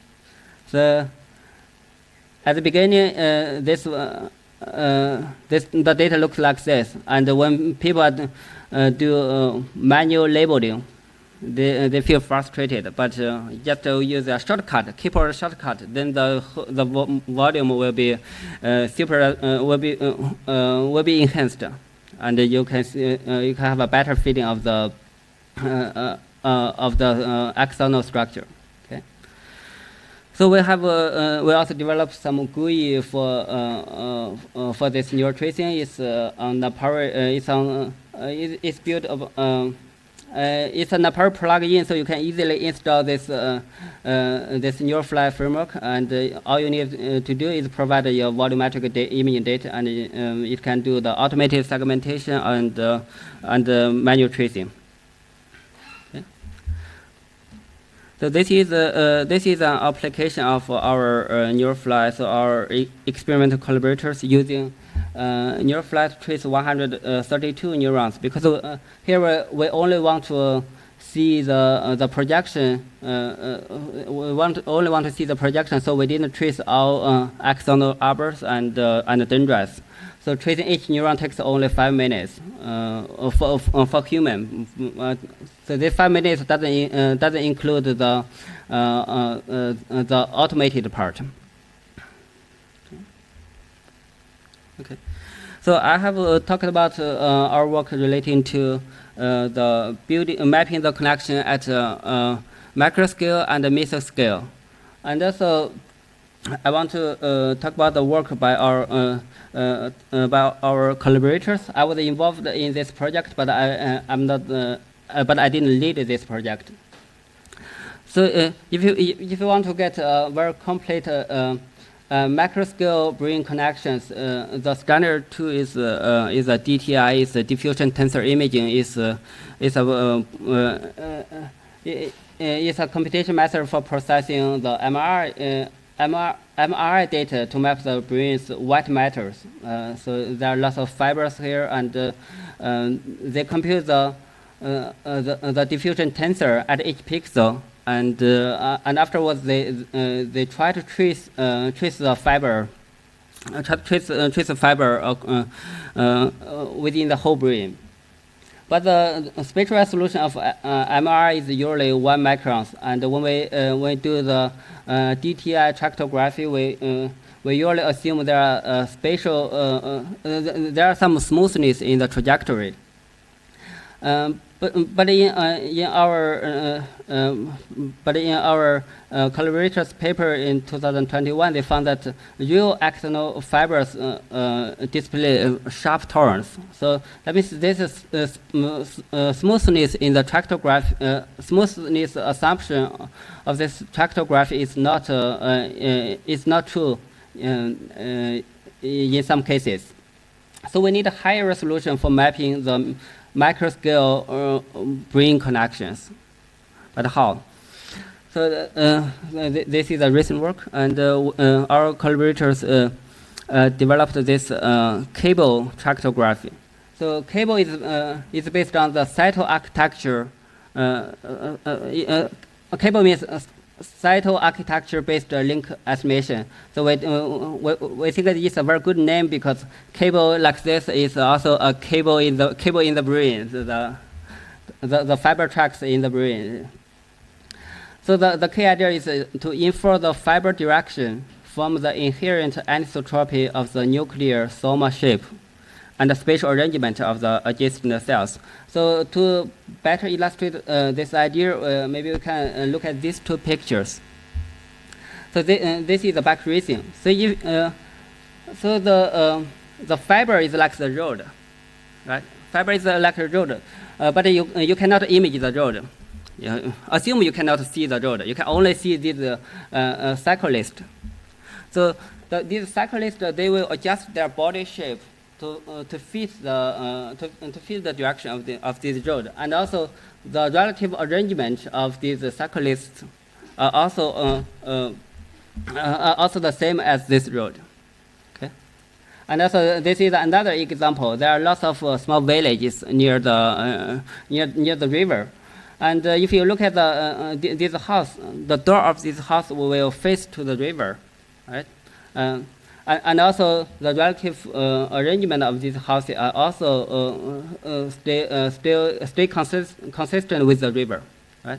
These are these ideas. So if you think of this road as a fiber, cyclist as a neuron, or if you think of this river as a fiber and houses as a neuron, we can estimate the fiber direction from the shape of each individual neuron and the relative arrangement of the neuron. Any questions about this? Okay. So then the next question is how to image the spatial shape of the neuron across the whole brain. So this comes back to our earlier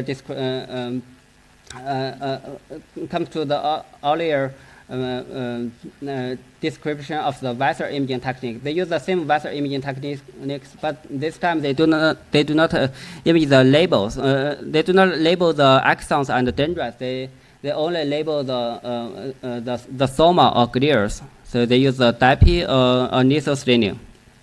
Okay. So given this data set, all they have to do is to compute the relative arrangement between neurons. Okay. This is the results of the reconstruction of fiber tracks in the marmoset cells with cable. So the spatial resolution of this reconstruction is 10 times higher than the conventional DTI. Okay.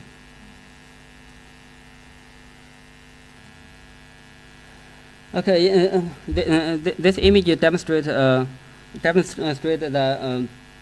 performance improvement of cable. So using DTI, here there are 3 fibers, and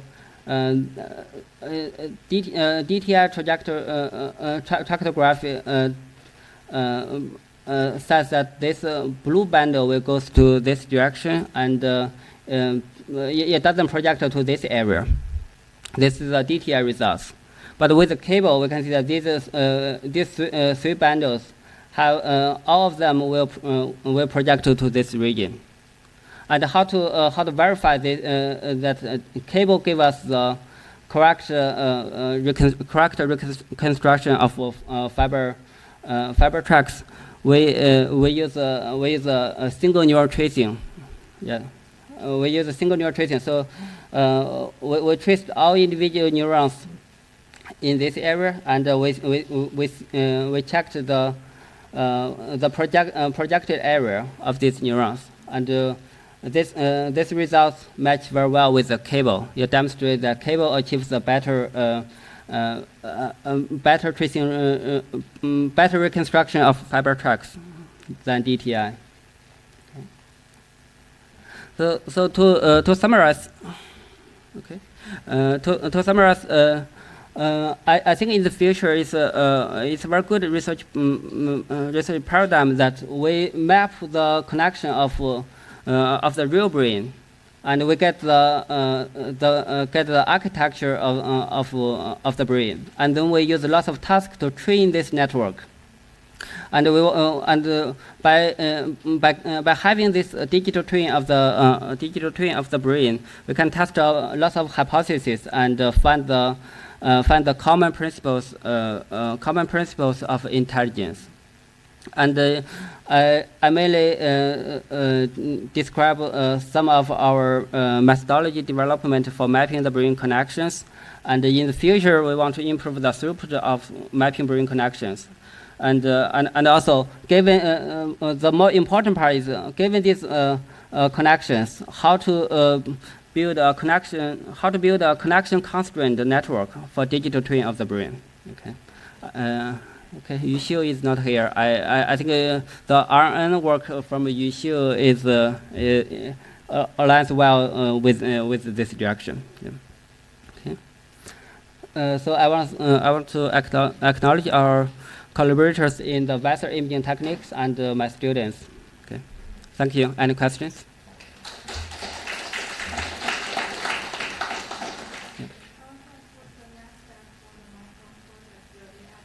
It's over.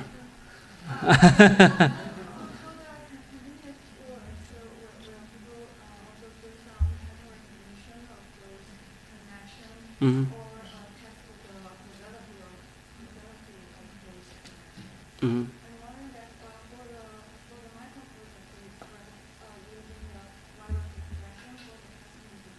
Yeah.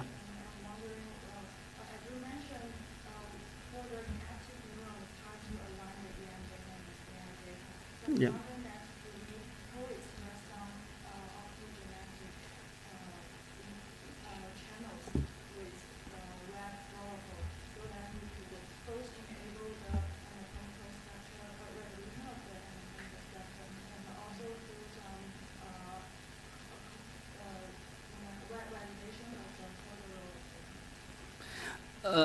Yes, we can do that.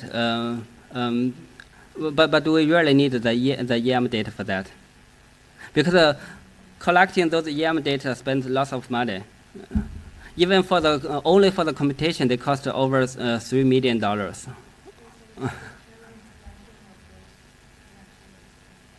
Yeah. But they have released the dataset, and I think that the value of Micron project is not published. They have published 8 Nature papers this year, but I think the value of Micron project is not to publish to solve only those questions. I think they provide a lot of data sets that can many people can use those data sets to answer their own questions. Yeah.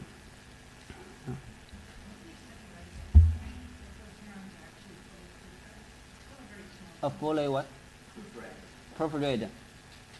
Well, I don't think I'm the correct person to answer that question. Maybe Andreas Tolias or Sebastian Song will have the answer. Yeah.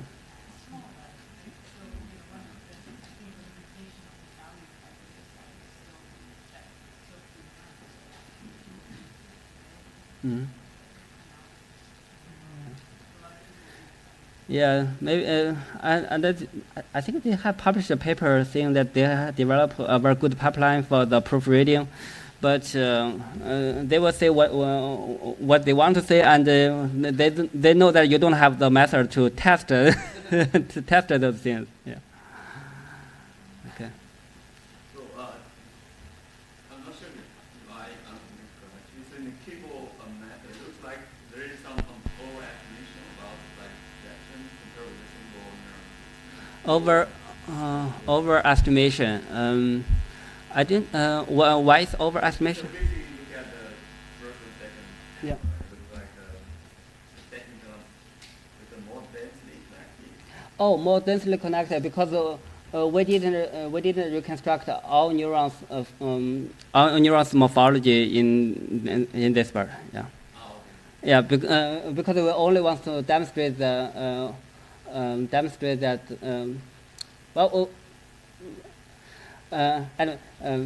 so because my graduate student doesn't want to trace more neurons, that's a simple answer. Actually, there are more neurons here.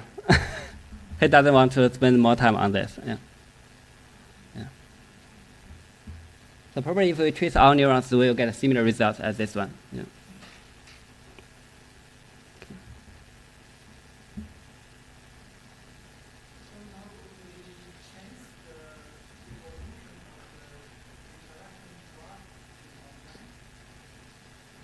trace the inter. Yeah.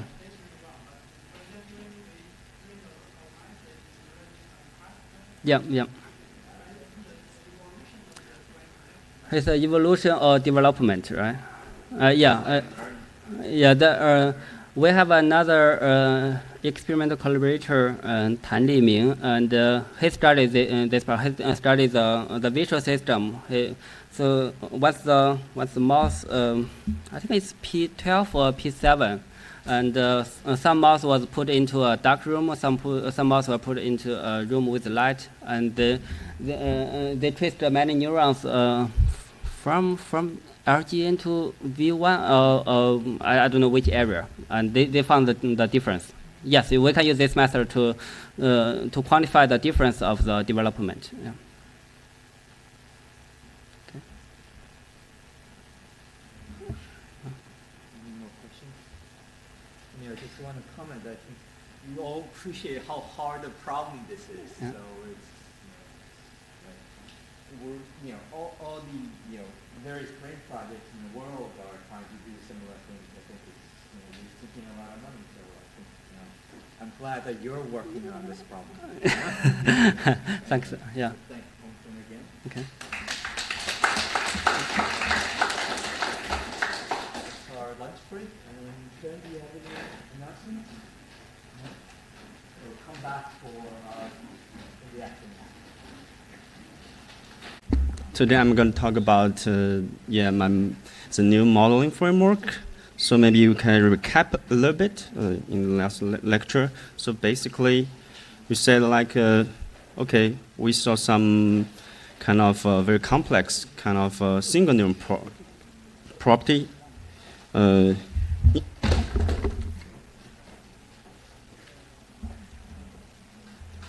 So, for example, we saw this kind of reverse neuron in perception decision making instead of like a monotonical with respect to the input evidence. Here we show actually this is Guki Okazawa's work.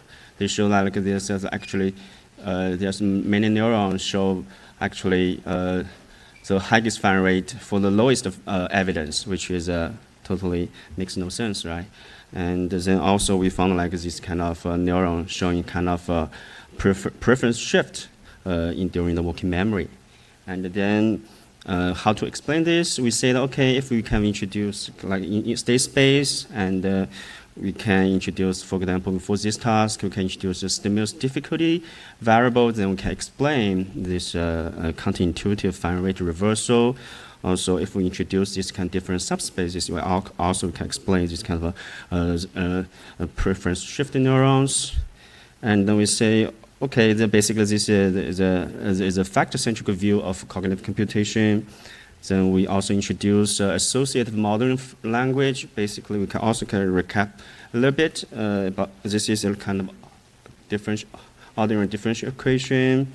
And if assume this, say this is rank 1 RNN, so basically the hidden state should be like only have 2 dimensions. One is in this M, we call up direction.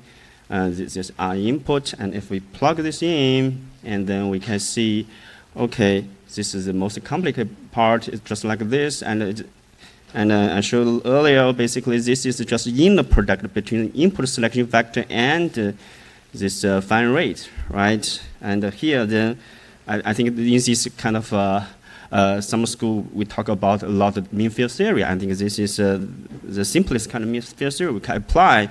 Basically, assume this is input selection factor multiply. This is nonlinear. It's very difficult to deal with. Typically, it's very difficult. But in mean field limit, or in mathematics, it's called Stan's lemma. So we can decompose this part into two terms.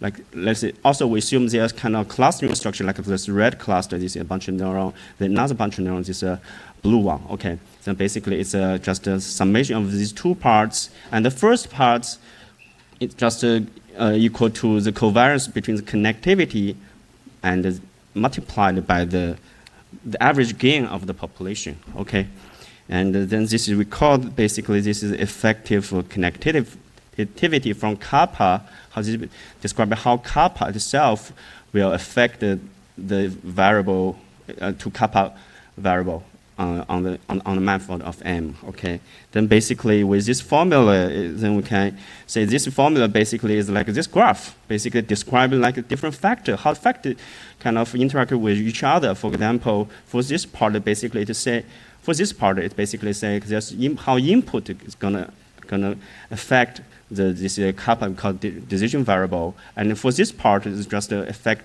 from kappa to kappa itself. So basically, now we can translate the neural network to we call this a factor-centric view, factor-centric kind of language. And the key thing I also want to remind is that basically this effective connectivity is state dependent, because this is a phi prime, which is a gain of the population, right? Which is dependent on all the kind of variables. So it's a very complicated. So this is a very complicated kind of effective connectivity. Okay, this is the associative language. Okay, which is good. I also use this language to talk about the selection mechanism in context-dependent decision making. Okay, then also there's lots of remaining questions there, right? So basically, we don't know how this kind of model parameter scale with task complexity, and also, okay, can this model parameter still be learned through backpropagation? And the more important thing is that we haven't solved the final reversal and the sequence walk memory. We don't know how this kind of representation can generate, right? Like this morning, Adrienne also said, okay, we saw a lot of neural manifold, we saw lots of representation, but we don't know how this kind of representation are organized. I think that's the key question, I think, in terms of computation, okay? So I'm gonna can address all these problems with our new kind of modeling approach. Okay, so before we introduce our modeling approach, we call it Restricted-RNN. Basically, we can say, okay, it has ability to generate a new mechanistic hypothesis for cognitive problem. So before that, I'd like to introduce the standard RNN. Basically, standard RNN basically give a bunch of neurons, right, and connect with each other, and I'm gonna train the RNN with backpropagation to see if it can predict the task objectives, right? Then like yesterday, like student presentation, if you train network, then can you do some kind of visualization? You can do some neural dynamics analysis, right? Definitely, it's good. But in general, it's very hard. It's typical if you are training a model to kind of high dimensional, kind of complex task, it's really hard to understand what's going on there. Okay. So now. The idea here is that basically now, as I introduced earlier, so basically now we have a language to describe a neural network, right? Then the key thing is that if we have a language, but this language, as I tell you earlier, it's not like this individual neuron. It's not like a finite system. I have mean field limit. I let it go to infinity, right? Then I have those kind of a diagram. So basically, that is I'm calling that's a circuit mechanism. Then what I'm going to do is that use this kind of mechanism to generate RNN, and this I'm going to predict whether it can achieve the task objective. Now, if not, then I'm going to update the parameters of the model instead of just update the model of the RNN, right? In that term, it's just connectivity. I'm going to update the collective parameters, collective level connectivity. In other words, I'm going to update to learn the statistical parameter of the circuit. Okay, that's a key thing. And then give you a concrete example. If for example, if we are interested in working memory control, right? This is basically a task objective. I'm going to have a model to reproduce this kind of orthogonal kind of subspace during the delay period. And then I don't know what the model is, but I can guess. So basically, maybe I can propose this kind of a graph. Let's say there's input, there's memory 1, memory 2, memory 3. There's a connection between them. Okay, let's say this is just a memory because it's memory, so it should have a recurrent connection, right? Because they should receive the input from me, receive input, right? They should have connection from input, right? In general, this kind of, basically this kind of proposal, right? This proposal either can start from scratch if we know nothing about the circuit, or we can based on the experimental result. For example, we have 3 different manifolds, right? And then basically we can set up this kind of proposal. I also say, okay, this proposal basically it can, through general model, basically it's kind of it's a little bit complex, but I'll explain it later. Basically, it can write as a RNN, but it's a kind of a general model. Okay, so basically, I think this is a whole logic. So I have a problem, then I can generate some hypothesis. I'm going to generate some hypothesis, and then I'm going to train the system, use backpropagation, see whether this proposed hypothesis can achieve, can solve the problem. If not, I'm going to update my hypothesis. Okay, basically this is the how this kind of approach works. Okay, just ask me a question if you have. Okay, so I'm going to. So this is a. Okay, so I want to introduce. Basically, the key idea here is that basically, I'm going to introduce the pathway-based generative model. So basically, I think the key thing about this is a double arrowed edge. This is, as I mentioned earlier, let's say just think about how two task variables interact with each other. So I want to say this is a state-dependent connectivity. Okay, so basically the generative model is operate like it's a generative model. So I also mentioned earlier. So basically, the population or the clustering is important. Basically, they need to have some lots of different cell classes. So basically, these different colors correspond to different classes of different clusters of neurons, and also.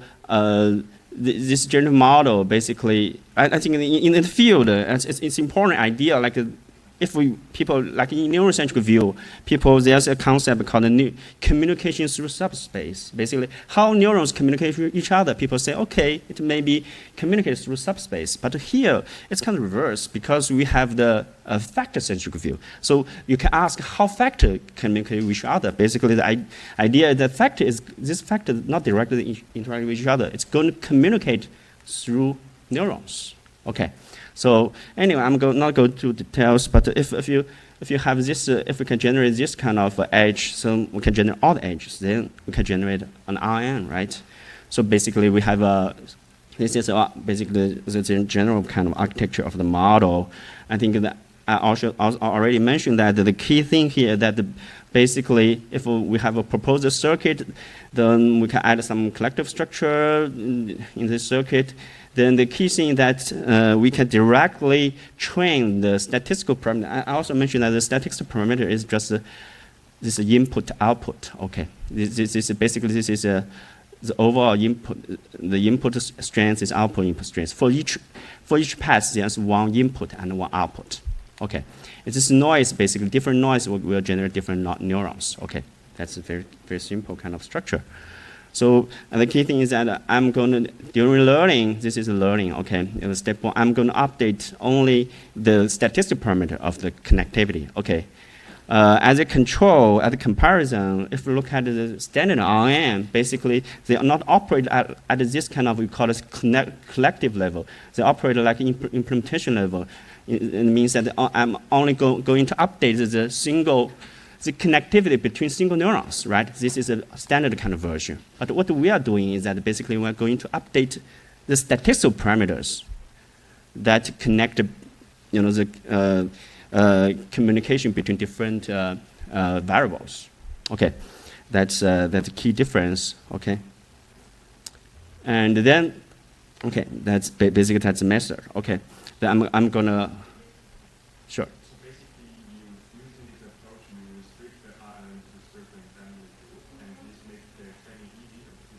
Make it I think that make it a good point. Make it explainable, it's interpretable. Because we have, remember, we have the mean field. So basically, we have the graph. So this graph, we have the language to talk about. So basically, during learning, I have this graph describe the circuit. I want to ask a reverse question. If I use the classical approach, can I just translate it? Not really. Not really. That's why people call it reverse engineering. Because think about it, because the complexity is not, because for example, say you have 1,000 neuron that is fully connected, then 1 million parameters. It's over-parameterized. But of course, there's people can analyze, maybe there's some rule organized, basically governing the evolution of this kind of 1 million parameters. But in general, it's very hard to know, this kind of understand how this kind of 1 million parameters evolve. Okay, then, for example, like yesterday, the student presentation, right? If you train model, then you can do reverse engineering. What you typically do is you can do a dynamic analysis. Right? You can do, if there's a fixed point, if there's a slow point, what kind of manifold I can have, what kind of representation I have. But the key question I'm not only focused on representation, I'm also interested in how this kind of representation can form, how it's connected with to the connectivity. I think that part basically you can't understand. But basically, I can saw this is basically more like a post hoc kind of. You can do some kind of reverse engineering, but it's a pretty hard problem to understand what's going on there. Okay, I don't. Is it? Am I asking a question? Okay. Okay. Actually, I can also comment because during yesterday presentation, people like one student present like one paper from Carl Sprudy lab, the pagan paper, right? The Nature paper. Actually, if we go through the paper, actually they also Socilo Mente, they also in that paper also listed. They found like in rats, it's rats, right? They found like the whole they emphasize the individual difference. There are lots of different strategies to solve the context-dependent decision-making problem. But if you train neural network, actually they cannot explore all the solutions like rat explored. So that's also give you another example showing that sometimes even if you train RNN, you can. It's different from like real animals. Okay, so if you can't reproduce the result, you don't know how to adjust the parameters. I think that's also another good example to show the limitation of a standard RNN. Okay. Okay. Then come to this problem I showed in the last lecture, right? So basically, the monkey gave a sequence of locations, and then need to reproduce the sequence. And what we found is that actually, after the training, the monkey basically when the first come, go to the first subspace, the second come directly to the second one, right? What does it imply? It implies this kind of very kind of symbolic kind of operation, right? Basically, during rank 1 period, it's only this pathway, only this door is open, right? Such that the information can directly enter into this space, but the others, while the other two are closed, right? This is direct inference. And in the second period, only this path will going to open, the other two will be closed, right? I think this is basically, you can directly infer from the experimental data, right? Then the question is how this kind of neural representation formed. So basically, we're not saying we find this. We're trying to answer how this kind of process happened. Okay. Okay. Then I think this is a gating problem, right? Some are going to open, some are going to close. What's control of this kind of these gates, right? I think that's the question. Okay. Basically, now we are going to propose a hypothesis. Let's say basically this is just we can get it from experiment, right? Like different period, different gate is opening, different gate, some closed. Basically, you can translate this into a diagram. It should be like this, right? There's different kinds. This is different factors as this is just rank 1, this rank 2, rank 3, and also of course these 3 should receive input from these input parameters, right? This is pretty natural, right? It should be like that.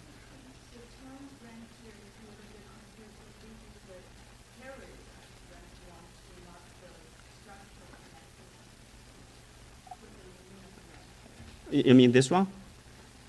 This is a period. I mean, okay, this is time. I mean, okay, this is ordinal precision. This is during rank 1 period. There's input coming, right? This is rank 2 period, another input coming, right? I think this is just an ordinal precision. You can introduce a task. I introduce. The behavior task. No, this is task. Yeah, but people know that already? Or this is during the first lecture we talked about, but we can introduce a little bit more. Basically, okay, the task is that the monkey will present like a sequence of locations. Okay, for example, let's say this is 1, 2, 3, 4, 5, 6. Okay, so basic sequence is like, let's say first location will be present like 200 millisecond. Okay, after like 200 millisecond, I present another location. Okay, and then the third location, and after through the delay period, like 1 minute, 1 second, the monkey required to reproduce this sequence. Is that clear? Okay, so basically, this graph is saying that, okay, because we found like this kind of dynamics, these 3 different subspaces, okay? For the first subspace, I'm label the activity with rank 1 item. So basically, you can see when the first come in, it directly went into this subspace and preserve this information during the working memory space. Okay, the second one is that when the second come in, it direct went to the second subspace. Okay, this is the third one. And this is directly, basically, we can infer from the activity saying that because these 3 correspond to 3 subspaces. Okay, then when first come in, it has to be like only this one, there's some pathways, right? Connect input to this subspace, right? Only this subspace is opening, right? The other 2 is closed. Otherwise, if these 2 open, the first one will come to these 2 subspaces. But the neural activity give us evidence there's no such kind of information in the other 2 subspaces. Okay, is that clear?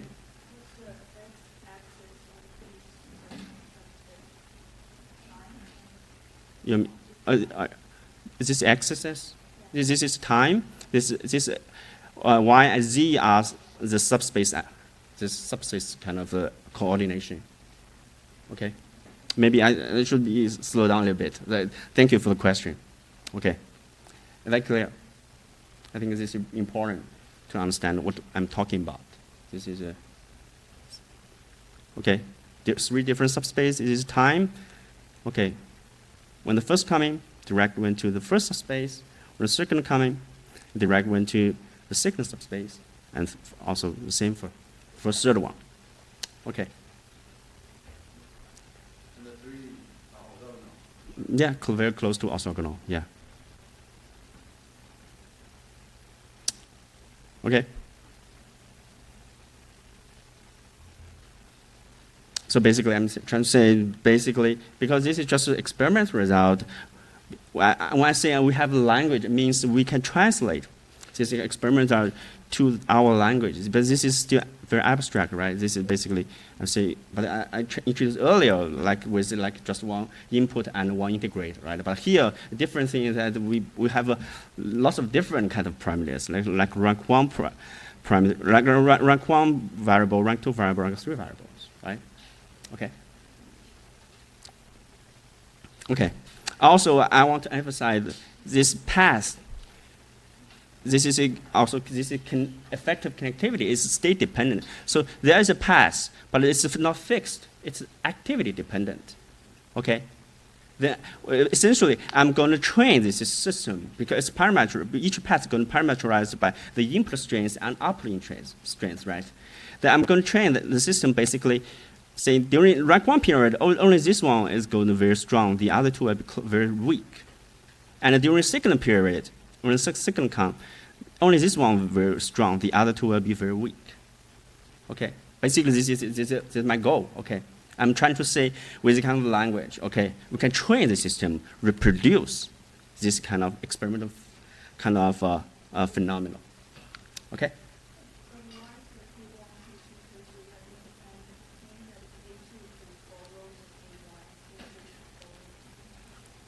Yes, that's also a very good question. So that's basically, I'm telling you, this effective connectivity actually depends on all the K1, K2, K3. Okay. Because this is state dependent. When I say state dependent, it means state is couple 1, couple 2, couple 3, and the input. Okay, so depend on everything. Okay, but this kind of architecture has the ability to do this kind of task. I'm not going to ask what kind. So okay, you clear? Okay. Okay. As I said, this is very abstract, but this is very abstract kind of, we can translate. Everyone here seems like low rank RNN, but this is low rank RNN. Okay. It's going to, like say, path 1 basically is going to connect one part of the input with rank 1 connectivity. With let's say, with V1, V2, V3, each one corresponds to couple 1, couple 2, couple 3. Okay, basically P1 is going to connect input and couple 1, and P2, where's P2? P2 is going to connect the other part of the input with couple 2, and P3 will go connect one part of the input to the couple 3. Okay, these are 3 different pathways, and there are also 3 different recurrent kind of pathways. Basically, they're going to maintain, say, if there's memory there, going to maintain the couple 1, the rank 1 information. It's going to maintain the rank 2 information. It's going to maintain the rank 3 information. Okay, basically, this is the structure there. Okay. Okay, so basically, this is only connectivity, and there's lots of neurons here. My assumption is that the neurons should have the clusters here. The modulo 1, modulo 2, modulo M. Basically, they are different kind of. Thank you for that question. They are different kind of modules. So yeah. Oh, that's another very good question. So basically, you're talking about whether this one population, one module just to contribute the rank 1 subspace, the other. Actually, it's not. It's also consistent with neural data. Neural data is not like, it's mixed. But it doesn't matter, you know. Only you need this kind of pattern, but it doesn't have to, like say, one module corresponds to 1, but it's mixed. But it's a kind of hidden structure. The hidden mathematical structure can solve this problem, but it's not like this extreme case. Okay. Extreme. P is just going to denote this pathway. P denotes pathway. So P pathway has an input and output. This is input connectivity. This is output connectivity. Yeah. Yes, exactly. So basically, you can see this is rank 3 connectivity. You can see this is when you see people use the notation M and N, right? Basically, this is M. This is N. Okay.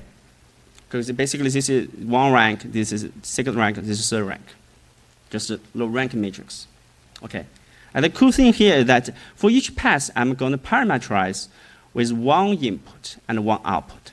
So basically, for 1 pathway, I have 2 parameters. If I have 6 pathways, I have 2 multiplied 6, just 12 parameters. Okay, this is okay.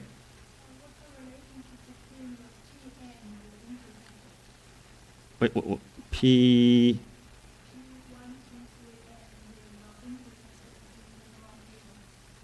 Okay, that's a good question. Actually, here we don't have entry subspace here. This is just input here. So this is just input. There's no entry subspace here. Well, that's a different story. I know you used that paper, yeah, but it's a bit different from this one. Okay. So okay. So just to think, this pathway is just kind of 1 input and 1 output. Okay. And for each path, there's input and output. Okay. This is from one module. I'm going to ask a question. So how many modules do I need to solve this task? Basically, this is a hyperparameter. I can try like 1 module, I can try 2 modules, I can try 3 modules. I'm going to test my hypothesis. Okay, basically this is basically, I'm going to test the hypothesis. Basically, this is a task objective, and this is my proposed hypothesis, and this is my implementation of this hypothesis. Then I'm going to ask how many modules, basically I'm vary the number of M. Ask how, if I give like 1 module, whether this kind of model can solve the task. Okay. I give 2, and then we can try Okay, we found actually only when you have 3 modules, you can solve the task, basically, okay? And then when we solve the task, you can just visualize, the neural dynamics in different kind of subspace. Basically, this is, I'm not saying this is a quantitatively kind of consistent with data. It's more like a qualitatively, consistent with data, okay? So basically, I'm saying, okay, if we have 3 modules, we can solve the task in a way like seems consistent with neural data, okay? Then doing modeling is not just like, okay, reproduce this kind of result. I'm going to ask, so what kind of prediction I can make? Okay, this here is a prediction. The prediction is that, so because 3 modules, I'm going to give you like some flavor of what kind of this module looks like, what kind of neural pattern will look like. For example, this is neural module 1. What you can see, this is a S1, S2, S3 period. Okay, you can see for different, this is 6 different locations. You can see for this neuron, it's only kind of firing during S1 period and S3 period, but not S2. Okay, this is one module. The other module, the second module is more like, okay, for 1, 2, 3, they basically equally kind of, for this, the response is kind of similar, right? Also, I want to mention that for the first one and second one, the selectivity is the same. For example, this orange one, right? This shows the same selectivity. For second one, also the green ones, they show the same selectivity. Okay, and for a third modules, it's a lot like S2 and S3. Okay, then if we summarize all these kind of neuron, basically it looks like this. So basically, we can quantify this neuron with the response amplitude. Okay, then we plot this other neuron in this kind of diagram. Basically, so like I said, this A1, A2, A3. For this N1 neuron, basically, A1, A3 are large, right? For this neuron, A1, A2, A3, the amplitude is similar, so it's in the middle. And for this neuron, A2, A3 is large. So basically, I want to say this is experimental testable. Basically, if you have the recorded neuron, you just do linear regression, right? Get the amplitude of the firing at each input period. So basically, you probably can get a pattern, at least a distribution in this diagram. Okay, and my prediction is that if you do that kind of thing, basically you will predict you have this kind of pattern. And okay, this is a real monkey. So this is a real monkey. It seems, I think, for me, it's quite surprising. We can do the same analysis for the monkey, and showing that okay, indeed they have different kind of neurons. Okay, and we can also do a statistical test. It seems it's 3 kind of classes the best. Can best explain the data. This is for one monkey. For the second monkey, we found there's 4 kind of cluster, which is consistent with our model prediction. Right, our model saying that at least this need 3 clusters, but of course 4 clusters also works. Okay, in that sense, our kind of hypothesis only going to generate a minimum model. Okay, minimum model is 3, but 4 totally okay. Okay. So basically, I'm trying to say, okay, this kind of RNN can generate novel circuit mechanism with key predictions be confirmed by experiment, because this key prediction is that we need 3 modules, and the 3 modules look like a cluster like this. Okay. Also, I think you guys are definitely interested in like why we need 3 modules. Okay, and I will postpone this kind of question later. Okay. And this is one example. I just say this is basically the logic is that okay, I have a whole procedure like to train a model, basically proposing and test, and if we have the model, we can make a prediction, and then we can look into data whether there is this kind of pattern there. Okay, this is one example, and also, sure.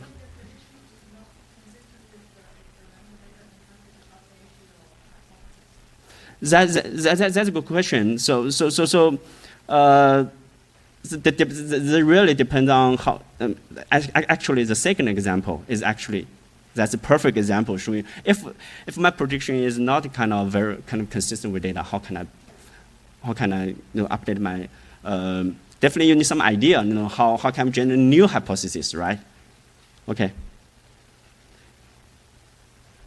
So basically this example is showing you basically for traditional random dot motion task, the average fine rate is kind of monotonic with respect to the evidence. But for this kind of weird kind of phase task, they show like they show the highest fine rate for the lowest evidence, which is bizarre. And the explanation is that okay, we can use another axis, which is stimulus difficulty, which I can explain that, right? Basically, that's a basic explanation of representation, right? But we really trying to understand how this kind of reverse, how this kind of representation is generated, right? This is more like a mechanistic kind of question, okay? Then we can run the same kind of procedure. Okay, let's say for this kind of very simple kind of decision making, the simplest of circuit, what it should be like? I already tell you, right? Of course, you need an accumulator. Also, this accumulator should receive the input, and this accumulator should also have the recurrent, right? This is the simplest case. And if we translate this into this neural network, it's just like this, right? You have the input, the one pass kind of send the input to this accumulator. There's also another kind of recurrent connection there, right? This is RNN, right? This is very simple RNN. I'm going to test whether this is for each pass. There's two parameters, the input output, right? I'm going to train it with backpropagation, okay, and then see whether it can, let's say, given this kind of paradigm, this kind of hypothesis, it will generate this kind of reversal. Okay, if not, then you need ideas. If we can add more nodes, we can add more edges, can see whether it can reproduce this one. Okay, so basically that's the idea. Okay, then okay, we just the same game. We're going to play it. Okay, so okay, I would say this is more like because we have RNN, so basically this restaurant have a systematic way to explore the hypothesis space. Basically, we have different hypotheses. Let's say we just try this one. Let's say this reversal should be like the training target like this. It can't. We trained it, but it can't do this task. And then we can add more nodes, still not, until we have this kind of graph. It can reproduce this reversal. Okay. Then now we have the circuit, right? Then the same thing. Okay, we can just plot it out this circuit, right? And we just look at it. Okay, see. Because here it's a little bit simple, right? So we have input to kappa dv. We can just look at this information flow from input to kappa dv and kappa extra. This is just another dimension. There's another variables, okay? Then what we're going to see is that, for example, this input multiplied the effective connection is just like this, monotonical. But for the constant input, multiply the effective connection, it's really like this. It's if you look, it's more like a confidence variable, right? It's more like an absolute value, right? So basically, this part is part of information. This part is just a kind of information. Then what we're going to generate is that kappa dv is just like a decision variable, right? And this actual is much like the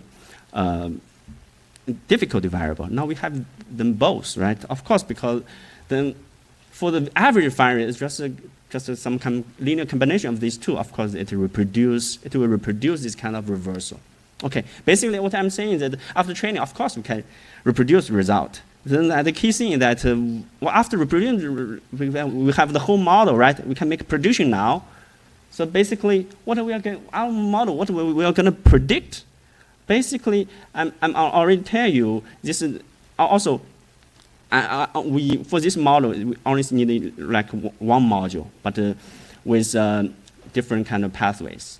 I think one immediate prediction is that in terms of single neuron, because there are two task variables, And this model is just a kind of random combination of these two task variables. So at least they should have 3 patterns. One pattern is just kappa dv dominant, which is this very large, this is very, very small. So basically like this one, the dark, light dark, this is monotonical. Okay, this is dv dominant, monotonical. Also, we should have the difficulty dominant. Basically, this is 2 light one. The hard one has high fan rate, but the easy one has low fan rate. But also, we should have, if the comparable, we should have this reversal. So our prediction is that they should have 3 different kind of neurons in the model. Okay, and then we can check, where does we have these kind of neurons in the data. Okay, this is model, of course. Yeah, there's data there. Also, we mentioned that when people report the result, they report this one. And they found that this is reverse one, which is very interesting. But this one, they didn't report it because they don't understand what's there, why it's there. Okay, this is one thing. Okay, basically we make new predictions, finding new neurons. Okay, look, there are different kinds of neurons. But I already told you, in our model, we need only one module to produce a result.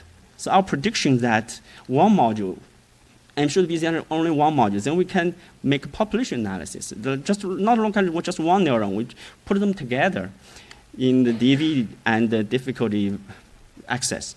We predict should have 3, like one module. We do some statistical test whether, yes, the monkey data also show that there's only one module.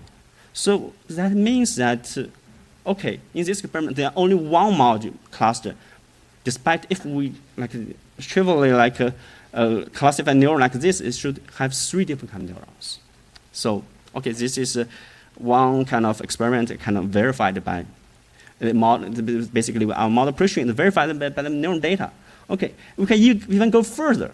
Actually, we found the same circuit not only can explain this is a phase task, we can also explain motion task. The only difference is that for the phase task, the difficulty representation is large, so it will be it will be reversed.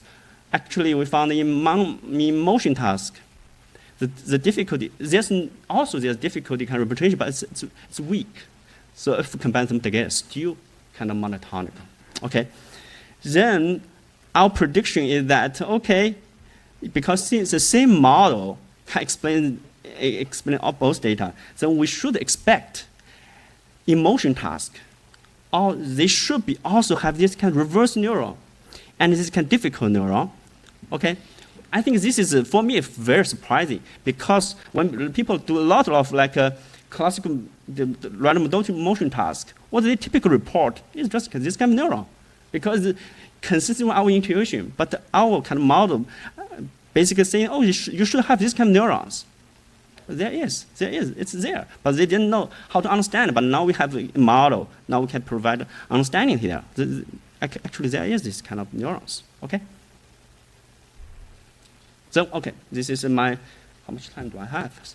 So this is a simple summation. Basically, you just use 2 examples. Actually, right now we are running on many examples. Okay, this is just 2 kind of basic examples. One, decision making. When people talk cognition, right? Decision making, working memory, navigation, right? Right now we are working on decision making and working memory. Okay. So basically, okay, but then we can ask, is there any common principle that we can extract from this circuit? Okay, one with one module, and the other we need 3 modules. Okay, so one student asked, so why we bother to do these complicated kind of models? My answer is that because we have by theory, we know exactly what's going on there. Even it's very complex, looks complex. Okay, we have the theory to explain that. Okay, let's first look at the sequence working memory. The question is why we need 3 modules, right? So basically, you're trying to understand how from this kind of diagram to this more like this kind of this is experiment result. We can try to understand from here to here, right? The mean field theory tells us, as the first slide I talked about today, right? If I have mean field theory, the effective connection is equal to the linear combination This is a gain of module 1 plus the connectivity, multiplied connectivity. This is module 2 multiplied connectivity, module 3 connectivity. This is equals to the effective connectivity, right? That's a simple algebra. And I want to emphasize, this is trainable parameters. I'm going to train through backpropagation. But the gain is changeable across the context. Like, for example, during rank 1 period, GM1 0.595, 0.8, GM2 is 0, and this is 1. And after this first, actually I should put the S1 here. After the first memory has been stored in rank 1 map subspace, the connectivity, the effective connectivity, or the gain will change, right? Such that at the beginning, this is very large. And the trend is going to be like 0.2, it will be very close to 0, right? So basically, it says that, okay, this pathway is only closed during this period, but not this 2 period. And the same kind of this algebra, right? We can use for the second pathways. Okay, this is at the beginning it's very close to 0, and then it will be very large and very, very, very close to 0. It's just like this one, right? It's going to open only this 0 period. Okay, this is algebraic kind of understanding. Then we can actually we can have a geometrical understanding for this, because this is just a kind of inner product, right? Look at this. This is just if this 1, 2, 3. This is 3-dimensional kind of vector, right? Right? And I'll put this 3 on another 3-dimensional vector, right? Basically, the kind of geometrical understanding, the intuition is just like this. At the beginning of the trial, so basically, we introduce another space. The space we call the neural control state space. But each axis just corresponds to the gain of one module. Right now, we have 3 modules, right? So basically, 3 gain. Then the gain, like GM1, GM2, and GM3, just a vector in this space, right? And this one is just, for example, for this pathway, is just another vector, which is it's not dependent on activity. It's just connectivity, right? That's a fixed vector in this space. But we are not only focused on there's 3 pathways, right? Pathway from input to R1, input to R2, input to R3. And in this kind of geometry, in this space, what's going on there? At the beginning, the gain, the vector, is basically in this subregion. And what kind of property it has? Basically, it aligns with this input to R1 vector, which means they have very large overlap, right? But meanwhile, this vector is going to orthogonal to the other 2, right? So it makes these 2 are very close to 0, okay? And then after the first line is stored in the memory, then in this space, the gain is going to change. Basically, this vector is going to rotate in this space. It's going to rotate, for example, to here, in this region. And what kind of property it has? Basically, you can think that basically this is going to overlap with the input to R2, this kind of vector, to make this pathway going to open. But meanwhile, it's going to be kind of orthogonal to the other 2. So the other 2 will be closed. Okay, so basically this is a very simple kind of geometric understanding. What's going on? Which one will be open, which one will be closed at different kind of moment required by task. Okay? Basically, this is a good kind of, basically we introduce a new space to understand what's going on there. So, okay. So we can also understand how this kind of difficult variable kind of emerge. It's also using mean field theory, right? We can just calculate the connectivity, the effective connectivity, just like one module multiplied by the S in, S out, and you can easily calculate it. It's okay. Seems for the easy one it's smaller, but for hard one it's hard. There is just the same. So basically, it's a symmetric. So we can ask why it's symmetric. So I think it's also very intuitive, because for this GM, it's just the GM. The gain is not like just one gain of one neuron. It's a population average. So just because this population average gain have a symmetric, so of course it can induce this kind of symmetric kind of property, which like a stimulus difficulty variable. Okay. So I think I'm gonna close. Basically, actually, we are not working on these two kind of result. Actually, many different kind of tasks. Basically, we're trying to say the complementary rule of neural state space and the control state space. Basically, when we talk about different manifold, right? We're talking, say, okay, of course, when you record neuron, you do population analysis, you can different manifold. You can find a different manifold. But you can't understand what's going on there, how this kind of manifold kind of generated.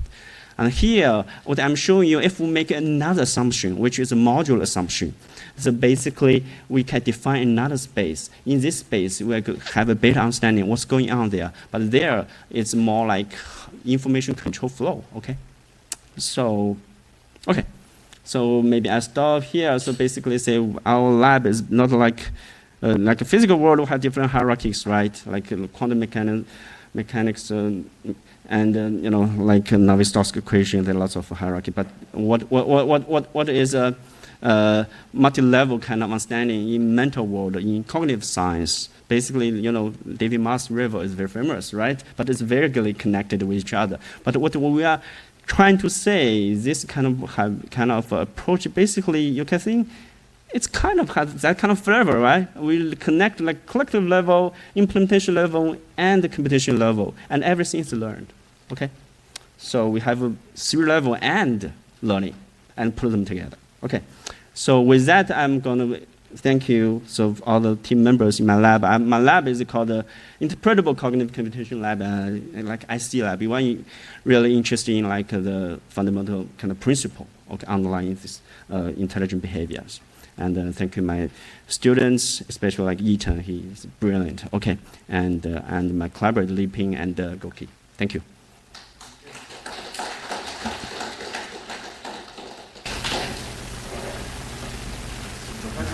Do you think those kinds of restrictions exist in the brain? If so, what is the mechanism of those? Okay, so there's two assumptions, right? One assumption, I think the key idea of the low rank, and low rank, it's just an approximation. Okay, that's one thing I think depending on the task you're talking about.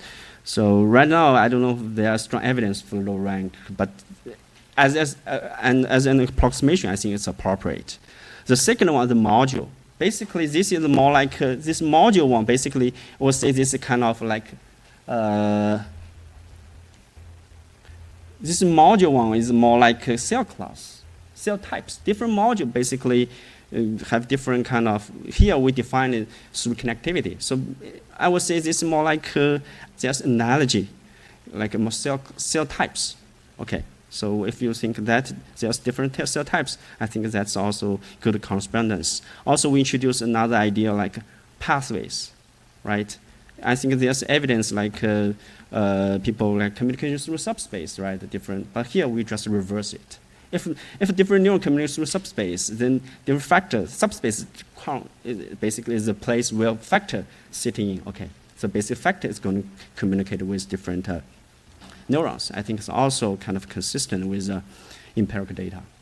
Okay, but basically these three assumptions, which I think have reasonable kind of consistency with the neural data.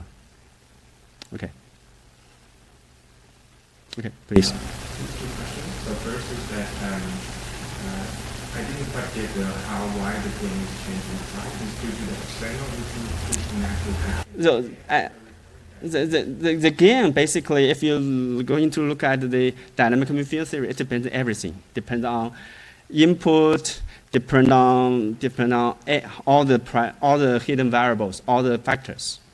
So, but here, for example, for this example, the gain basically you can simply understand why this the basically during rank 1 period, why it's different from rank 2 period, just because during rank 2 periods, there already just some kind of memory in rank 2.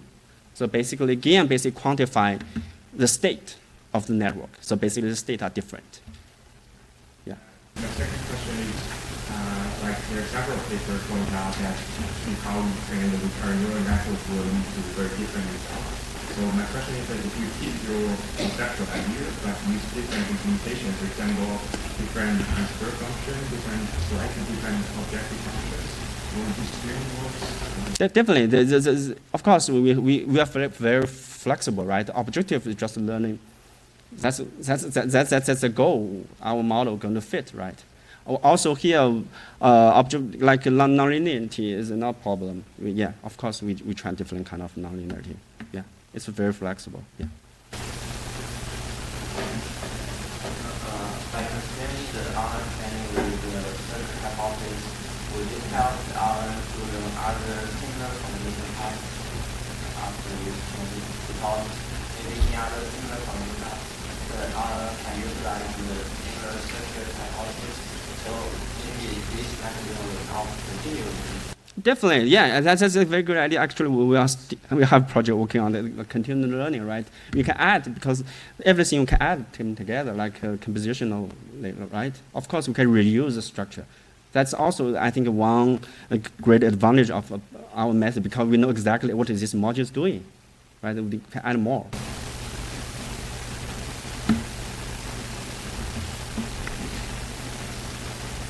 Yeah.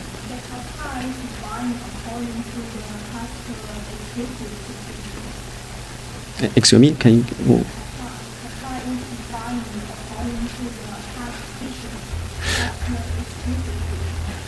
Actually, not exactly. Here, we just add one more. Actually, initially we don't know what exactly it is. We just need one more, but we don't know what the feature is encoding. So that's why we need to kind of to understand what's going on there. Why this kind of kappa is like difficulty variable. Yeah, it's not like predetermined. Before that, we don't know that. But we just know we maybe need extra dimensions, but we don't know how this kind of extra dimension code, for example, difficulty variables. Yeah. Let's start a little bit early. Just run everything a little bit faster, and it's a great pleasure to have Xinyu again to give us. I think I heard this talk last time. No, I want to. No, I heard that talk, and I want to hear that again, because I think Xinyu is going to show his amazing data on the hippocampus through continuous learning. Thank you. Okay. Thanks, Quan, and thanks everyone. It's been a long day, and there are both pros and cons to give a talk at the end of a long day. The pros is like I realize that many topics that I'm going to cover in my talk has been mentioned by previous speakers. So that's a good thing for you guys to review the knowledge that you learned these days. Also a good thing for me to skip some very basic introductions so I can save time for potentially some more interesting things. And the bad part is, of course, that maybe everyone's arousal state is a little bit low right now. If we have cameras monitoring every people's pupil size, probably most of them will be pretty small. I understand that, so I will try to keep my talk as straightforward as possible, so hopefully it doesn't require a huge amount of cognitive load for you guys to follow it. Okay, so actually, what's interesting is, although I have been to IOM for a couple of times, this is actually the first time that I have been at this auditorium, this room. So in the first couple of days, I encountered a problem, which is when I come out of the restroom, which way should I turn to get back into this room, into this auditorium? So I try to remember which way I should go, turn left or turn right, where both ways, how both ways looks like, and which way I should go. So initially, I made a lot of errors because I have very bad memories of this is probably a left turn corridor, is a right corridor. I have poor memories about like features on this corridor. I don't remember which way I should go to get back here. So sometimes just circling around this building, trying to locate this room. But then after a few days, I got very good memory, repetitively through learning about all the details, sensory details. So I understand, I know I should turn this way, right? I should turn left this way, not this way, right? Then I find a shortcut.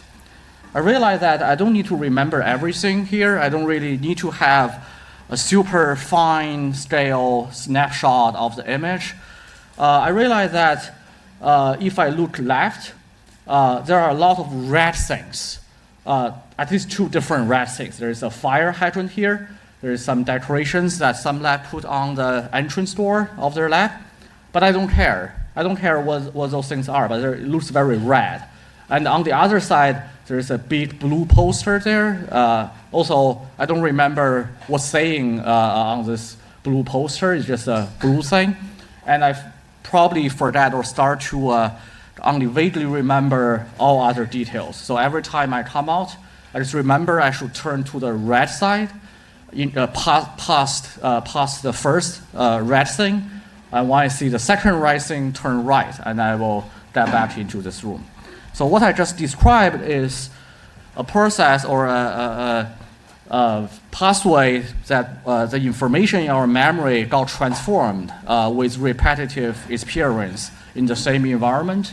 Initially, we may have very vague memory, very poor memory, and then we have a detailed memory trying to encode as many things as possible, and then we only remember some behaviorally relevant stuff and get rid of all this behaviorally irrelevant sensory details because that's not going to be useful for our behavior.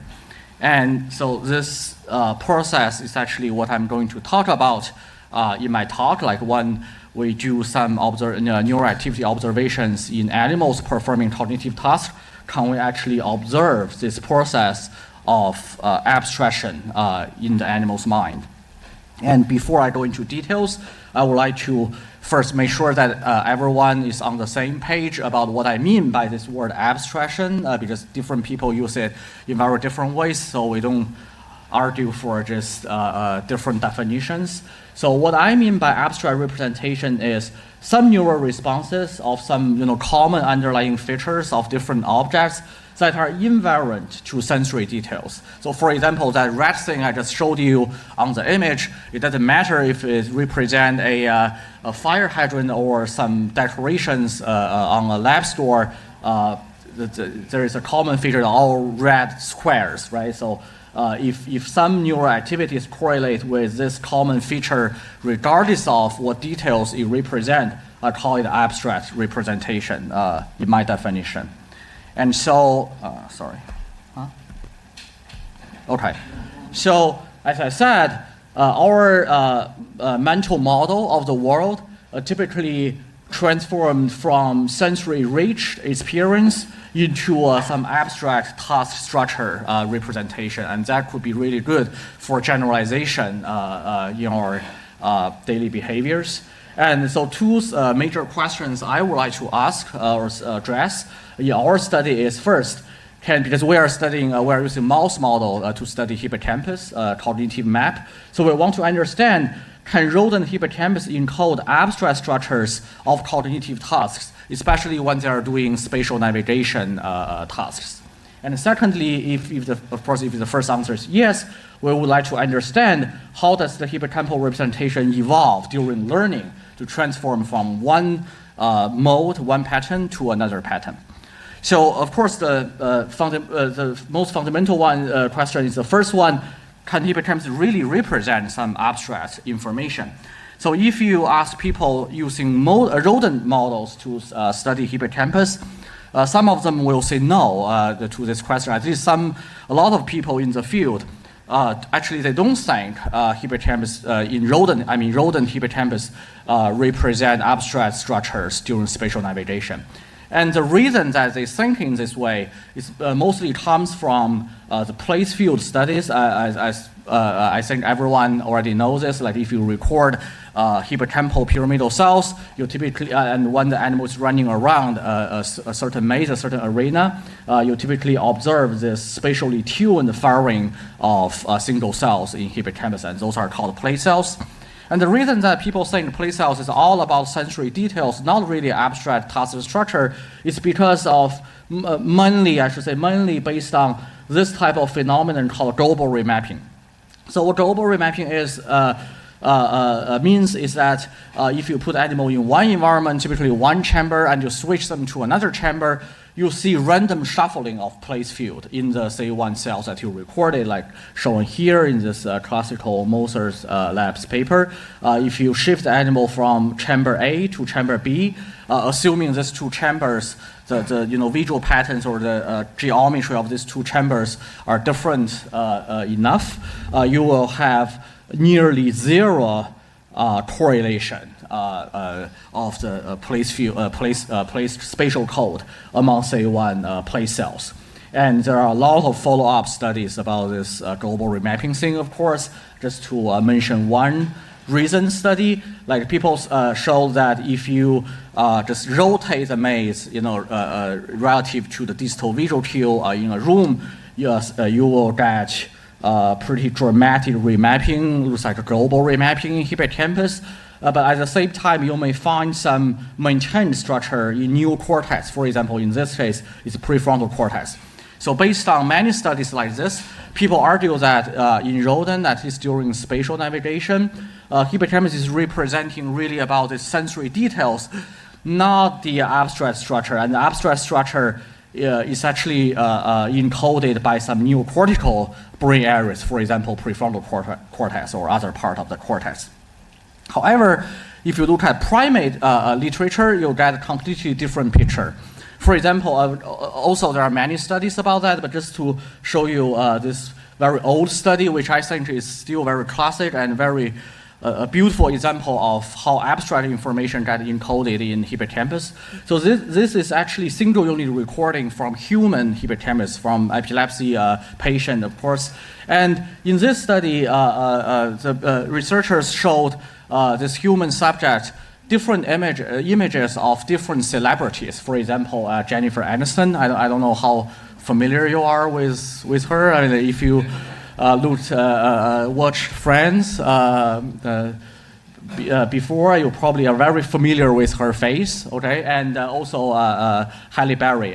And you can see that it doesn't matter which picture of the celebrity you show to the patient, you will most likely have consistent firing of single hippocampal cells to the pictures from one celebrity. And what's even more amazing, I think, is even if you don't actually show a picture of that person, you'll spell that person's name on the monitor, you will still have pretty strong, if not actually the strongest activity from the units that you are recording from hippocampus. So this is a clear, very clear image invariant or sensory detail invariant tuning of some abstract concepts in human. And of course, what I didn't include here for the sake of time is some primate studies. When you do hippocampus recording, you actually see something very similar as this. So how to reconcile these two different observations, right? Of course, the easiest thing you can say is, okay, species different, right? Rodent hippocampus is completely different from primate hippocampus. They are just evolved to do different things.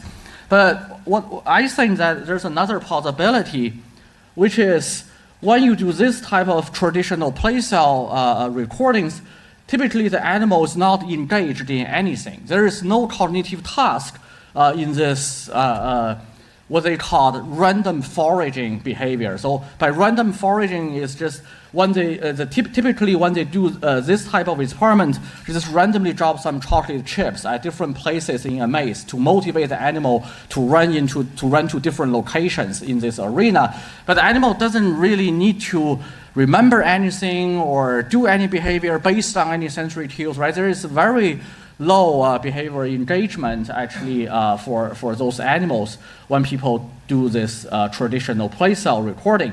So we think maybe if we can have a behavioral task that contain clear reward contingency structures, you will see different pictures as this, even in rodent during navigation. Like they may encode some abstract information about the task, and also to really test whether the neural representation, neural activity is indeed abstract or tightly enter to specific sensory details.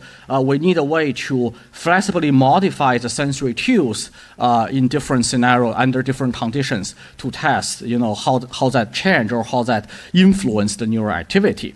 Okay, so we would like to address this question, and two very talented students in our lab, Yuhan and Yaorui, they did actually most of the work here I'm going to present today. So what they did is this virtual reality behavior of head-fixed mouse. So the mouse is head-fixed and running on a spherical treadmill. And there are three large VR screens rendering the visual scenes coupled with animal's local motion. The reason that we didn't use freely moving animal but head-fixed animal in VR is due to two reasons. First, we would like to flexibly, as you will see later on the next slide, we will want to create a dynamic environment where sensory cues is continuously changing trial by trial in the task. So it will be easier to do this in virtual reality compared to the real world. And secondly, because we want to perform some experiment like 2-photon calcium imaging here, so it's easier to do that, to do a large field of view 2-photon imaging with head-fixed animals compared to freely moving animals. Yeah, and as I just mentioned, while the animals are doing this behavior, the virtual navigation, we performed 2-photon calcium imaging of C1 pyramidal cells in their dorsal hippocampus. And so Yuhan designed a very interesting behavior, I think, to study the neural code in a dynamic environment. Dynamic meaning, the sensory cues are changing to different locations in the environment. So we call this structured cue-guided navigation.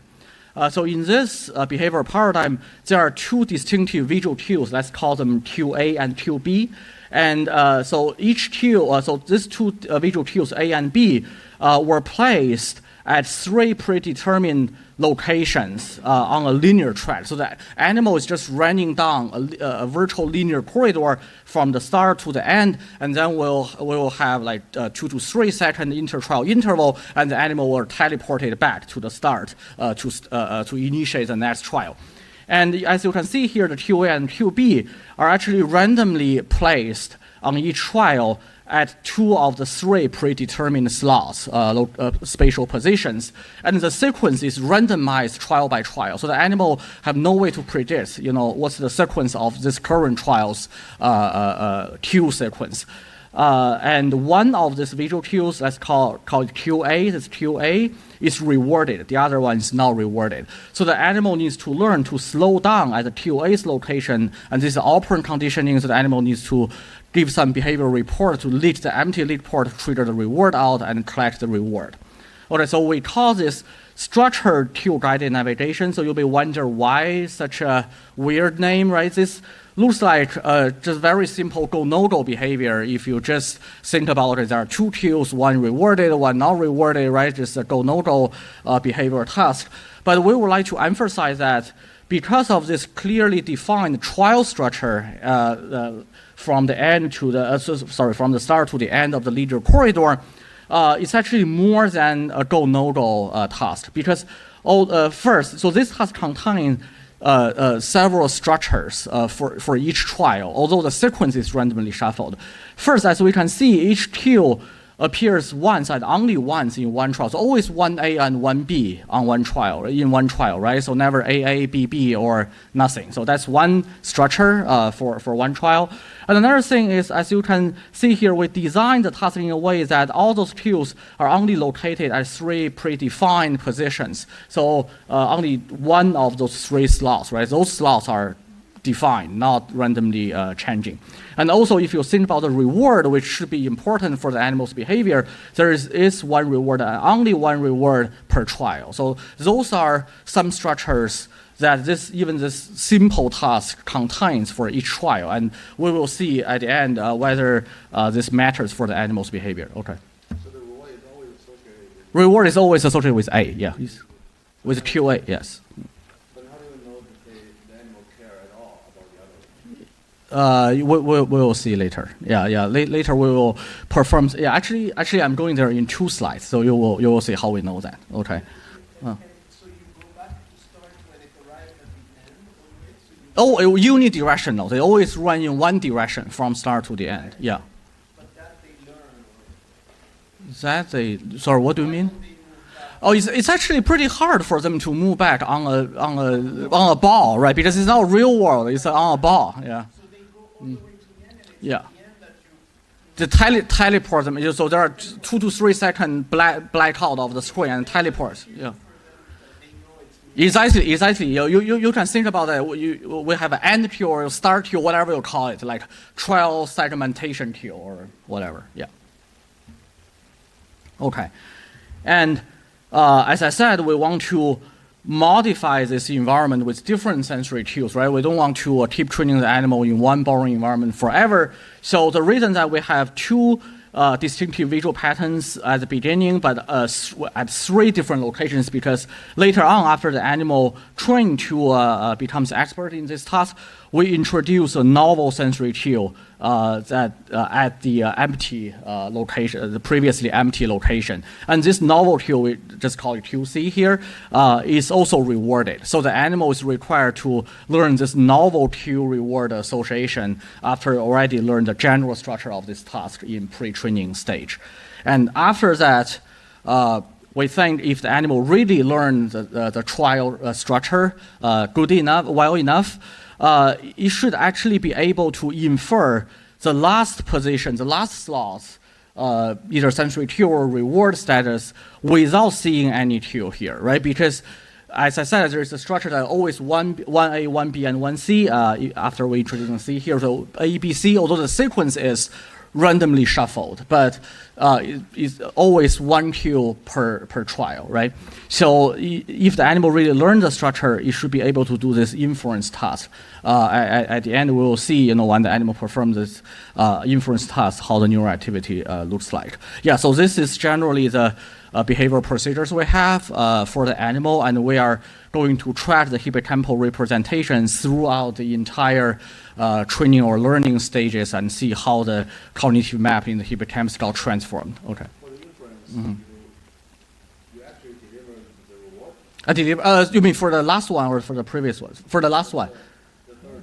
Yeah, I deliver the reward. Yes.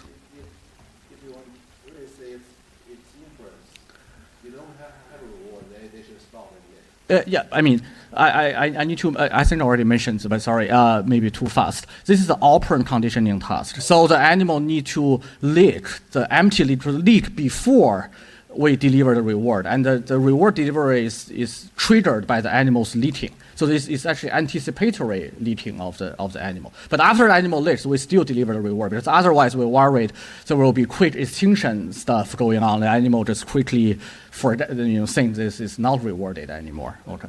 One quick thing about this is that here, in most cases, Yeah. it will get the reward. Yeah, in 2/3 of the trials, yeah. So there should be a bias to it. Would it be possible to cue the animal about what it's going to get later? Yeah. See whether it would leak now or not. You see what I mean? Sorry, can you say it again? Okay. Yeah, but you're definitely right. I mean, it's not 50-50, right? There's a bias at the third location, like they're more likely to be rewarded. But we will see the animal performs better than that chance, because if that's the case, you will expect some animals will leak forever or leak at 2/3 of the time if they are doing probability matching, right? But if they can do this correctly in almost every trial, that means the animal really learns the structure. Yeah. The reason that they don't leak is just because they want to go fast. When they don't expect the reward, Yeah. they want to go fast. Yeah, because typically they need to slow down and lick. Yeah, right, exactly. There's a cost of that. Okay.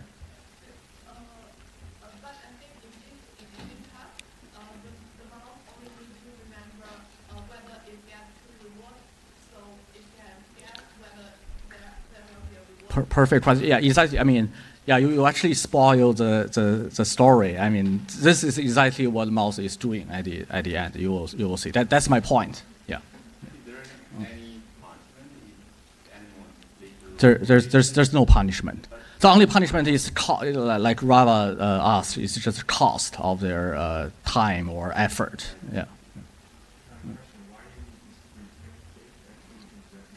Yeah, exactly. Yeah, but this is because we are interested in looking at what's changing here, like from this, like when we add more sensory cues after the animal already learned the general task structure, what does the neural activity looks like from this stage to the second stage. So we want to separate them into two parts. Yeah.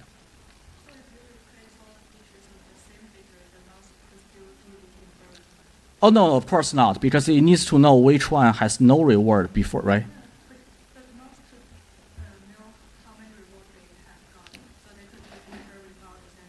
Oh, you mean for the last one? Yeah, they will have, if they don't know all the cues, they will have mistakes even in the previous two cues, right? Because for this task, you cannot do inference on the first cue or the second cue. There's no determined structure there, right? So, same cue. Oh, you mean the same cue for the third one, or for three? Yeah. So what is that? They will keep trying until they get two reward and stop. Is that what you mean? Yeah. I haven't done that. We haven't done that experiments yet, but I guess that's probably what the mouse will do. Yeah. You could still, I think, for what you say, because you could check where they, let's say the line 3. No, yeah. Let's say the line 2, where they get 2 rewards, but where in trials where they don't click in, say, the second reward, Mm-hmm. and whether their behavior would still be corresponding to the fact that they know they shouldn't click. Yeah, that's very good question. Sorry, I don't put that slide here. It is for time limit, but we did that. Like basically, you mean if we have some catch trials, right? I mean, what will happen for the later reward? Yeah. Or when they have some either error trials or we intentionally put some catch trials there, right? So yeah, I'll talk with you later. Yeah, we're still analyzing the data, but there is some preliminary interesting results there. But for time, I didn't put them there. Yeah. Okay. So now let's look at the first part, this initial pre-training part first, to get some basic ideas about how the hippocampus cell looks like when you train the animal in this dynamic environment. And this is the neural activity, the hippocampal map, how it looks like. As you can see here, so all the cells, so each row is a cell. So all of them are sorted based on their firing field, their activity peak position in this MTAB trial. As you can see here, clearly there are a bunch of cells anchored with the QA, another bunch of cells anchored with QB, right? So it's not traditional place cell. If it's traditional place cell, you will expect to see the same map everywhere, right? But it's clearly some cells, some activities anchored with Q. And I need to emphasize that it's not only at the Q's position, it's from the start of the Q's position to the start of the next Q, or you can say until the end of this Q's, interval after that, right? So those cells sort of form a vector of representations of different distances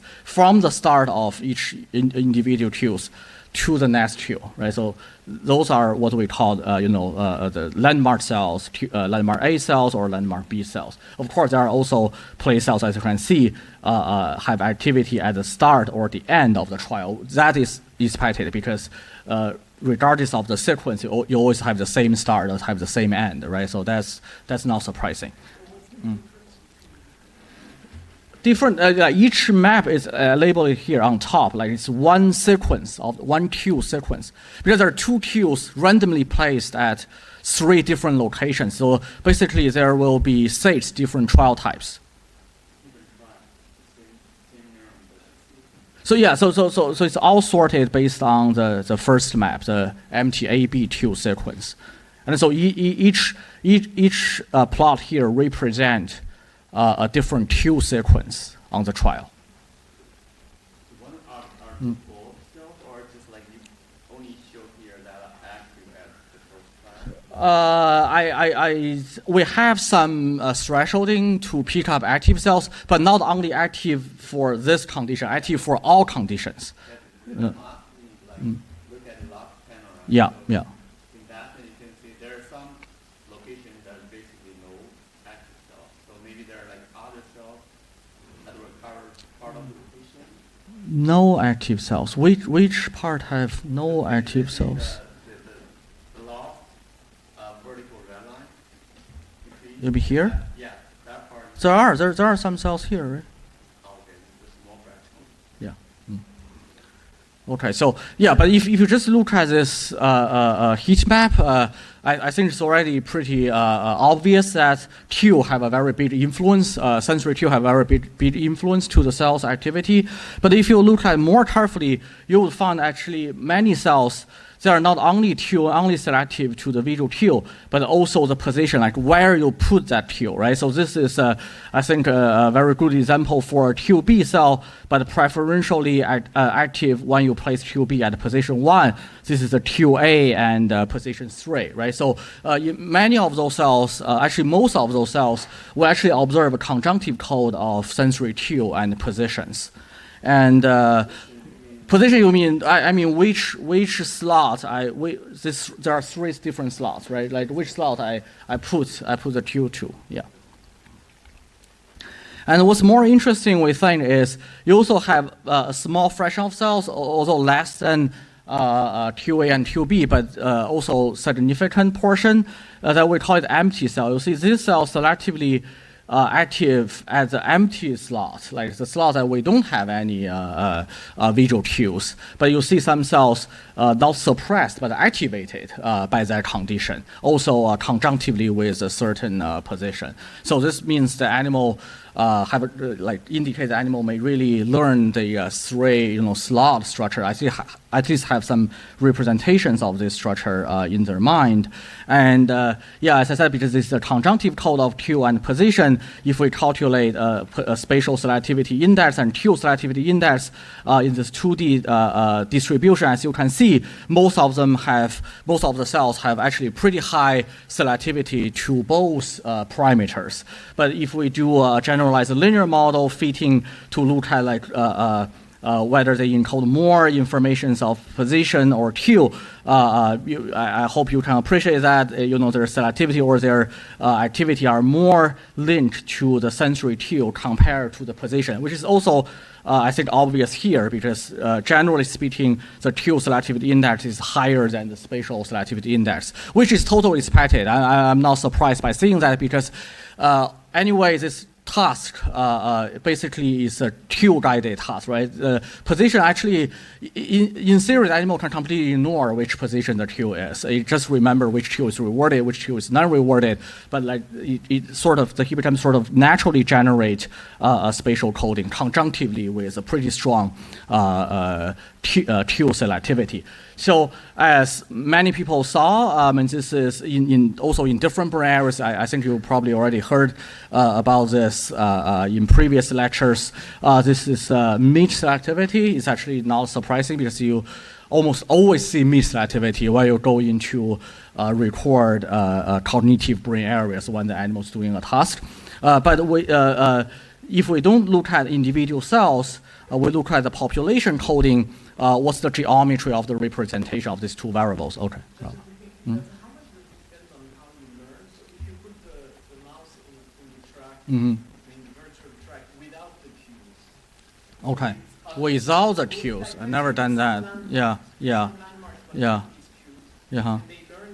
then you do an experiment with the cues, would it be more stable position-wise? But here they are learning both at the same time. Both at the same time, yes. Yes.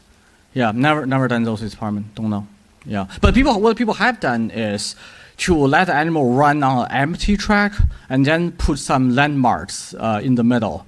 And what people typically observed is initially there are actually very few active cells if you just let the animal run down an empty linear corridor. And when you put novel landmarks on that corridor, you start to see the emergence of a lot of cells in hippocampus representing that novel landmarks, which is its patent, sort of, right? Yeah.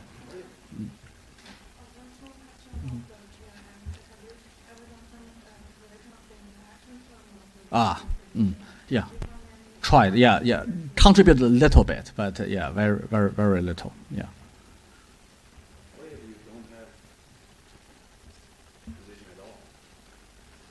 What do you mean I don't have position at all? Oh, just show animal sequence of pictures, right? Is that what you mean? But you still have a, then it's just not a spatial position. You still have a position in a sequence, right?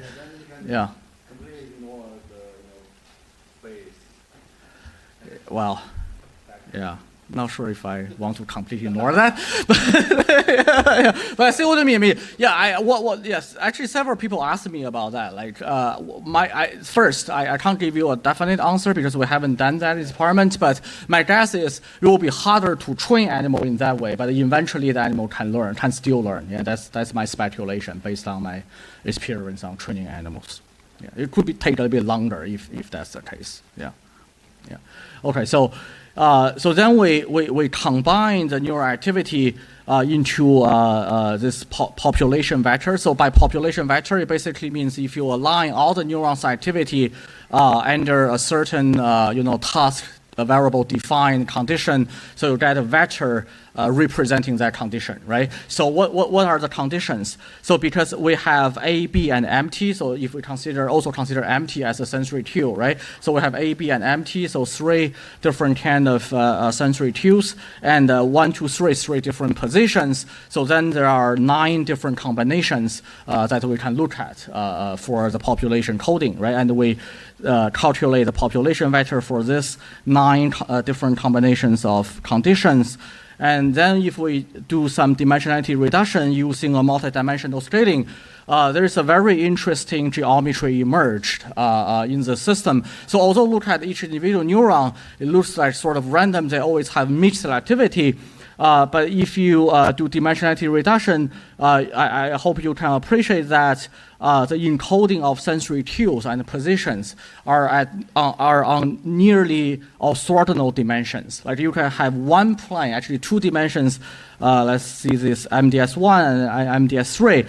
The representation forms 3 different clusters representing 3 different visual cues. But on a nearly orthogonal dimension, you have this MDS2 representing the positions of the cue. So, okay. Yeah, the MDS1, you see, yeah.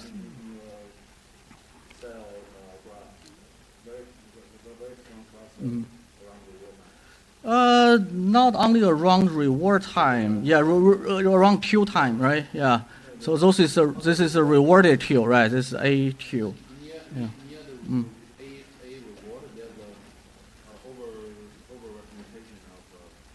Oh yeah, yeah, sure. So that's why look at here. Yeah, reward definitely have a very strong influence on the cell's activity. The first component, the largest component, MDS1, is actually related to reward. As you can see, this reward queue is on one side, 2 non-reward queue on the other side. So this MDS1, the most straightforward interpretation of that is reward, and this MDS3 might be.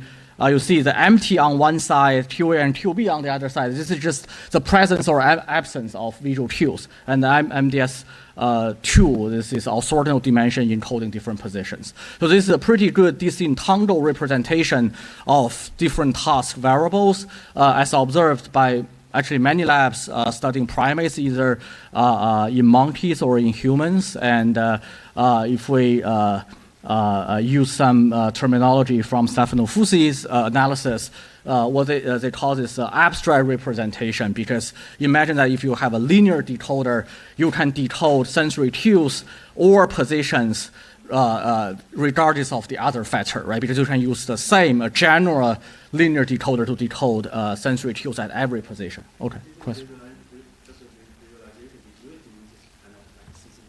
Oh yeah, I didn't put the number here. The CCGP is really high. I mean, if you use this data set to do the CCGP, yeah. Okay.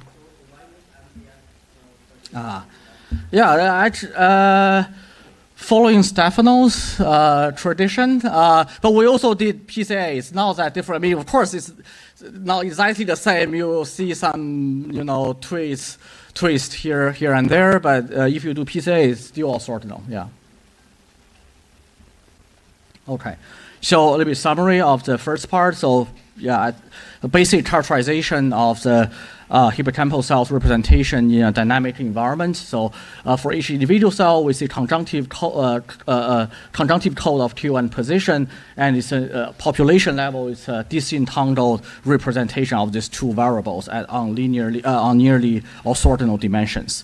So the second thing, as I said, is to introducing a new rewarded Q, let's call it QC. So now both A and C are rewarded, QB is not rewarded.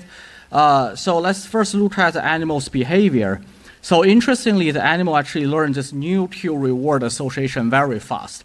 So there are two things I think interesting here. First, it's not a zero-shot generalization, like still takes time, some time for the animal to learn, but it learns super rapidly. I mean, compared to how long it takes to train them to learn the first phase. The first phase maybe 1 to 2 weeks, and if you introduce the novel Q, it takes like about 10 to 20 trials for animals to learn to lick as a QC's location.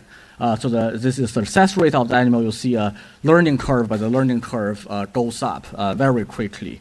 So when we see this, our initial hypothesis is, okay, so does that mean that hippocampus rapidly generate some representations of this novel Q? But the answer is actually no. So this is one example animal. If you look at QA, QB, and QC, so I mean, there are still a lot of cells representing A, representing B. That's not surprising because it's already there from the previous training.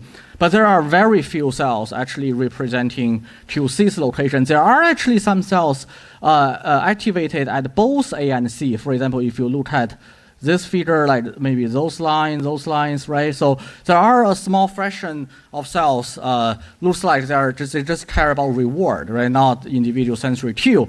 But first, it's a small fraction. Secondly, we don't see many cells, only very few of them uniquely activated on the novel cue. Although the animal's behavior catch up very quickly. If you look at hippocampus, this is just the overall quantification, you'll see still a lot of A cell, B cell. That's not surprising. Some reward cell, as already mentioned. A tiny amount, almost ignorable proportion of cells uniquely activated by this novel cue. And due to the reward signal, as you can see here, the behavior is like this. The success rate goes up pretty high within 10 to 20 trials. So this is a very rapid learning. So if the animal already pre-trained to understand the overall task structure, you add a novel rewarded cue, the animal learns that novel cue very, very quickly. But we actually don't see a very quick emergence of place cell representation. And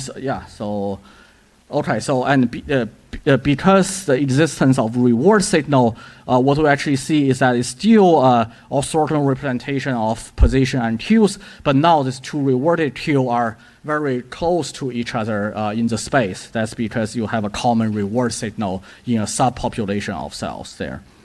Okay.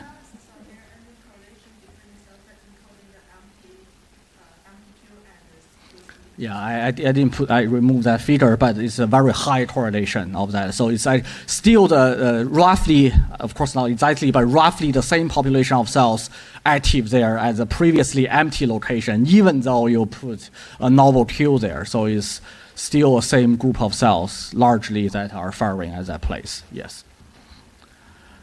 Okay, so yeah, let me skip this. So natural thinking is, of course, okay, so we don't see many QC cells, a novel Q cell on day one, although the animal's behavior is already pretty good, right? So if we keep training the animal for a few more days, So first, no surprise, the animal's behavior maintains very good. I mean, that's not surprising because already learned on day 1.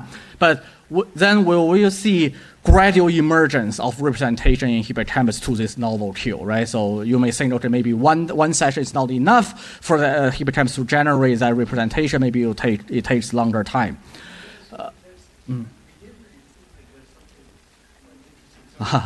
You mean the B to B thing? Right? Yeah. Yeah, right. So the environment changes. There are more rewards than before. So maybe the previously unrewarded one maybe becomes rewarded. Yeah. We're still analyzing this part of the data. So I don't. Yeah, the interesting thing is like how hippocampus neural activity looks like when the animal lick at a previously unrewarded location, right? I can't tell the answer because we are still in the middle of this analysis. Yeah. So then for previous stage, still how to know the animal really care about it? How animal care about B? Oh, you mean whether they care about B? As I misunderstood your question. I thought you were asking whether they care about A. Okay. Care about B. We don't know. We know that at the end of all the training, they definitely care about B a lot. But whether they care about the B after the initial stage, actually we don't know. We haven't tested it. Because like, for example, we would like to remove B and see what's going on, right? We did that at the end, but not after the first stage. Yeah. So yeah, that's actually the most interesting thing. The most interesting thing is if you keep training the animal for a few more days, you indeed see a dramatic change of the hippocampal representation, but it's not the emergence of the representation of the novel cue. It is actually a transformation from representing A and B. The B is still there, but the QA cell actually split it into 2 groups. So it now becomes some cells encoding the first reward and the other group of cells encoding the second reward, regardless of whether those rewarded Q are A or C. Also, regardless of whether we have, the first reward is actually in the first or the second location, or the second reward, whether it's in the second or third location. So, of course, you can still decode those informations, but generally, you can see there are the whole map transformed into sort of a reward sequence map encoding the first reward versus the second reward. And if we calculate a similarity matrix of different conditions, you can I organize all the population vectors in this way: A as the first reward, QC as the first reward, QA and QC as the second reward, and B, this non-rewarded Q at 3 different locations. You see the A and C representation completely merged together, and this first reward versus second reward representation sort of separate out to each other. Reward is correlated with Sorry, reward is what? Reward is correlated with slow down and licking. Yeah, so okay, fine. So reward-related factors. Okay, so but not reward consumption, because what we have, I didn't show the data. We actually have test trials where the animal didn't actually get the reward. So we know it's not reward consumption. But if it's any behavioral factors correlated with reward prediction, that we can't tell, because the animal always do that. Yeah. So some reward prediction signal could be leaking. Yeah. Okay. So actually, if you look really closely, you will see even on day 1, you can of course decode QA and QC, because the activity looks very different for different visual cues on day 1. But you can also decode whether it's the first reward or second reward. So what happens is on day 1, if you do this dimensionality reduction, you will see actually the reward order and sensory cues are represented on nearly orthogonal dimensions. But then if you keep treating the animal for a few more days, the sensory cue part, this dimension nearly completely collapse, and you only have the encoding of reward sequence, whether it's the first reward or the second reward. Okay, and so initially I removed this part of the slides from my talk, but yesterday after I hearing Shanshan's talk, I think maybe it's interesting to talk a little bit about this representational drift. So I already know that people reported this representational drift if you keep putting animal back into the same environment and running across multiple days. This is the original report from Mark Schnitzer's lab. So what happens to the representational drift if we have this cognitive task when the animal is navigating the environment? So as you can see in this example, so all this this light colors here, this light color circle is a representation on day 1 for all the rewarded cues. This light blue for the non-rewarded cues. Those dark colors are for the day 7 from the same animal. And those are two-photon imaging of cell populations with aligned cell identity. So we can actually do dimensionality reduction on the overall population to see how it transformed from day 1 to day 7. As you can see, there is actually a lot of shift of the representation. So you can say there is representational drift in this case. But if you want to do a decode, if you look at the coding dimension, the drift is actually very little. So you can still use a line here to separate reward from non-rewarded cue on day 1 or day 7. And this dimension, this direction that encoding the reward sequence is still the same dimension that the system encoding the reward dimension on day 1, right? So if we just rotate this feeder to a different angle, as you can see here, you will have actually a pretty large drift, but on a different dimension, on some other dimensions. So MDS3, you see a lot of changes here, but this MDS3 actually is not coding anything. It's just some dimensions that just naturally drift in the system.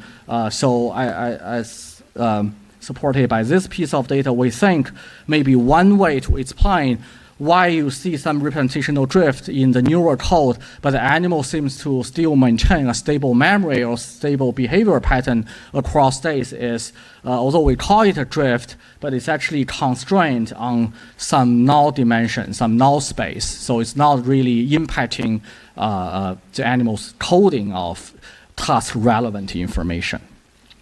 Okay, so as I said, the most striking phenomenon we found here is a transformation from sensory details to reward sequence, reward order. But if we think about that really in more details, we realize that what we call the first reward that could be at position 1 or position 2, right? Second reward could be at position 2 or position 3. So it's actually intrinsically sort of correlated with the spatial position, or 1, 2, 3. There's a bias there. But to distinguish whether this so-called reward, what we call reward sequence representation or reward order, is just a byproduct of different positions, right? Because we see a positional code from the very beginning, is to look at this interesting position, position 2, because position 2 is unique in this task that it could be either the first reward or the second reward, right? So if we organize all the population vectors in this way, like A at the position 1, because position 1 always the first reward, C at position 1 always the first reward. But for position 2, we can split them into 2 different conditions, either as the first reward or the second reward. And of course, position 3 always the second reward. And if we organize all the population vectors in this way and only focus on this rewarded cues representation, we will see that depending on what factors the system is really representing, you will see different patterns of their representation similarity matrix. If it's about sensory cue, you will see this checkerboard sort of pattern. If it's position, you will see this 3 chunk of high correlations. But if it's reward order, you will see this 2 chunk of high correlations. And what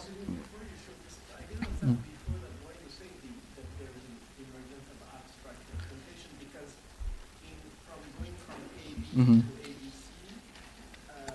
AB is also rewarded or not rewarded. Yeah, Right? but remember C is also rewarded, right? So A and C are both rewarded, but on day 1 they are represented very differently. Oh, in that sense. Yeah, yeah. So later they merge. Yeah. Okay, right. Yeah, this is actually showing that point, right? So on day 1, so animals' behavior were actually very good on both day 1 and later days. So we call later days, what we call later days, like after 3 to 7 days after the first transition, right? So initially it looks very like this checkerboard pattern, meaning there's a very strong sensory cue encoding here, but later we actually see sort of this real data looks like an average pattern of these two. So there are both coding of the physical position and the reward sequence position, right? Whether it's the first reward or the second reward, because this real data looks like an average between these two. You mean the overall peak amplitude? I don't know. I haven't checked. I haven't checked. Yeah, don't know. Yeah. I can check, but I don't notice. I didn't do any analysis, but just by eye, I don't notice any huge difference.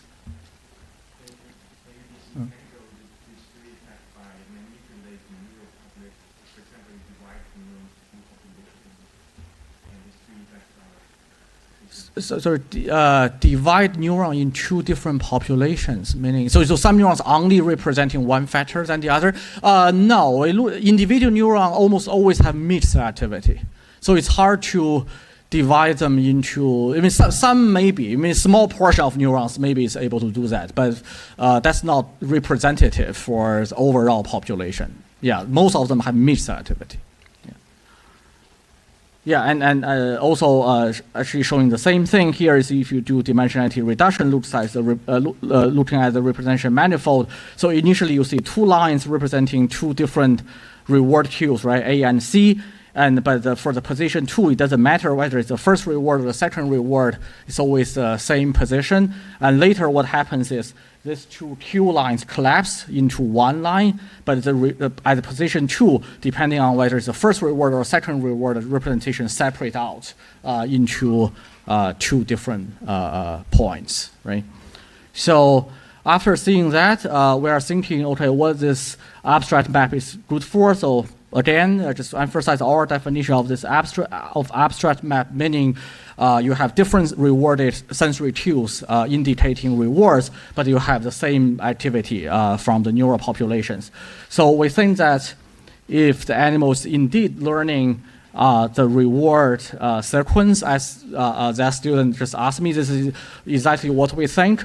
The animal can just infer whether the third position is rewarded or not, even without any sensory cue, based on how many rewards it has already drunk before in the first 2 locations, right? So we remove the sensory cue from the last position, and as you can see here, the animal got nearly 0 shot generalization, doesn't care at all whether you have the third cue or not. And as Rava just asked me, because there is a bias, right? So if the animal always lick, right? If the animal always lick, so 2/3 of the trials will be counted as correct trials. That you will have like a 70% of 67% of success rate, but this is like 85 to 90% of success rate. There is, so you'll see it's not perfect, right? It's not 100%. So almost all the errors you see here are false alarm, not miss. So yeah, indeed they have a tendency of licking because there is a higher probability of getting reward, but they don't always lick. Yeah. Mm-hmm.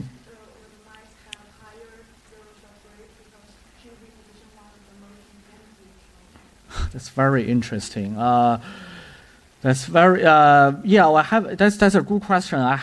We haven't checked the behavior very carefully. You mean whether this tool? Yeah. Exactly. I mean, it's very sharp eyes. Yeah, we didn't analyze the behavior in that aspect, but that's very, very good observation. It's like if you look at the neural activity, when the QB is at the first location, it's actually very different from the other 2 scenarios where you have QB at the second and third location.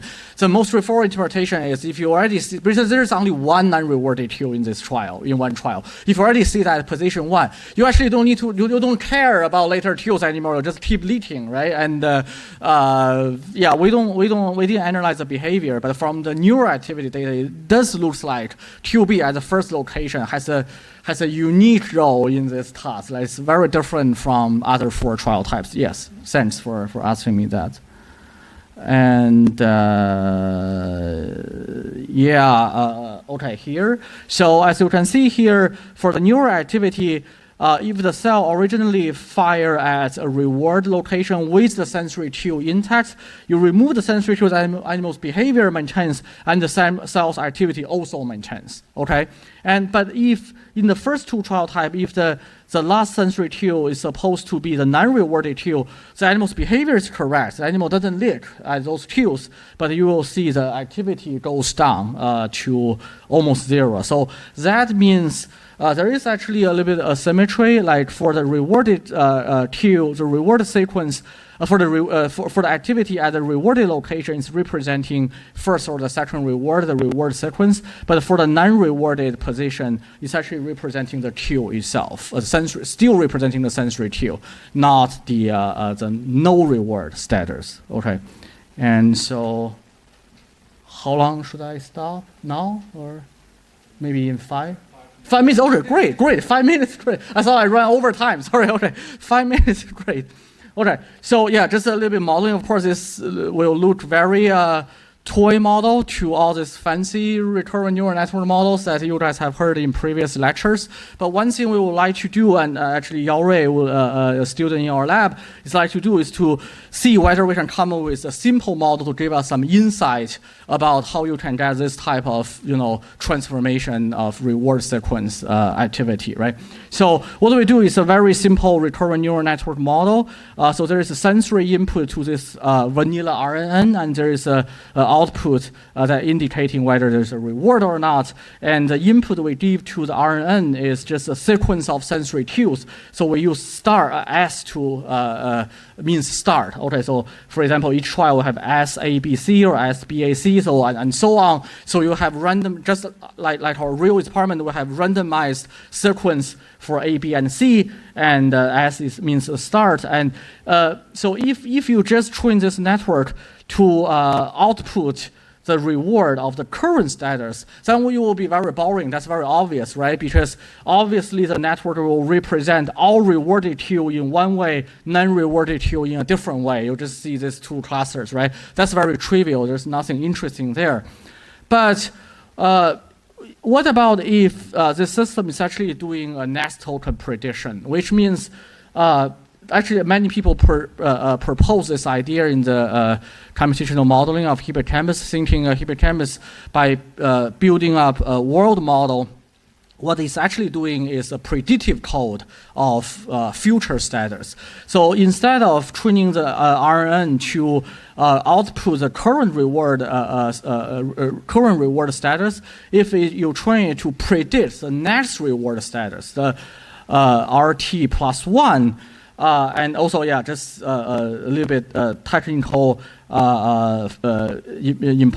important thing is we need to put strong dropouts on this RNN to make sure it actually find the low-dimensional structure of the task instead of overfitting everything in this task. So if we do that, do the next state prediction, first, you can see that the neural network, the recurrent neural network actually performance increase quite well with training and eventually saturate at the theoretical maximum accuracy. And at different stage, we see very interesting evolution of the RNN's representation. So you can see here at this stage, actually the network performance is already reached the theoretical maximum. But if you look at the network's representation, it looks like all the neurons are representing positions. It is just dominated by place cell, right? So these 3 chunks of high correlations, those are just 3 different positions. But remember that the performance of the network already reaches the maximum that it can get. But if you keep training the network for a few more epochs, as in here, you can see the pattern start to change. And eventually, if we keep training it for a long time, you will actually see this network's representation looks similar as what we saw in the real data. Like there's a combined representation of different physical positions and different reward sequences. And the reason that the network performance already reached the theoretical maximum, but the representation keeps changing. It looks like the wiring, the connectivity of the network keeps changing. Is because this is a dynamic environment. The maximal theoretical accuracy is not 100%. So you always have a loss. Your loss function never reduces to 0. So even if you already have maximal performance, if you are doing the next state performance, next state prediction, because you are never, sometimes you are never 100% certain about the next state. So you'll have a continuous evolution of the representations, even if your performance, network performance is already pretty good. And eventually you will get this representation combined with physical positions and sensory cues and reward orders. But you can also see that for all the rewarded cues, this representation really merged. The network doesn't care if it's a rewarded QA or rewarded QC.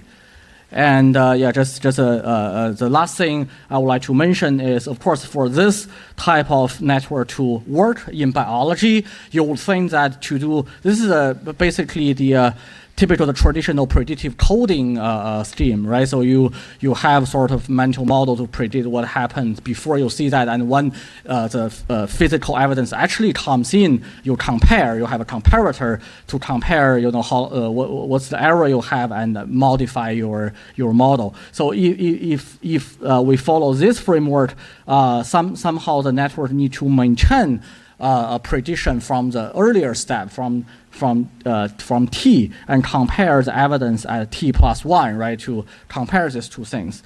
But we would like to propose a different hypothesis that you don't actually need to keep a prediction from the last step, but still do this.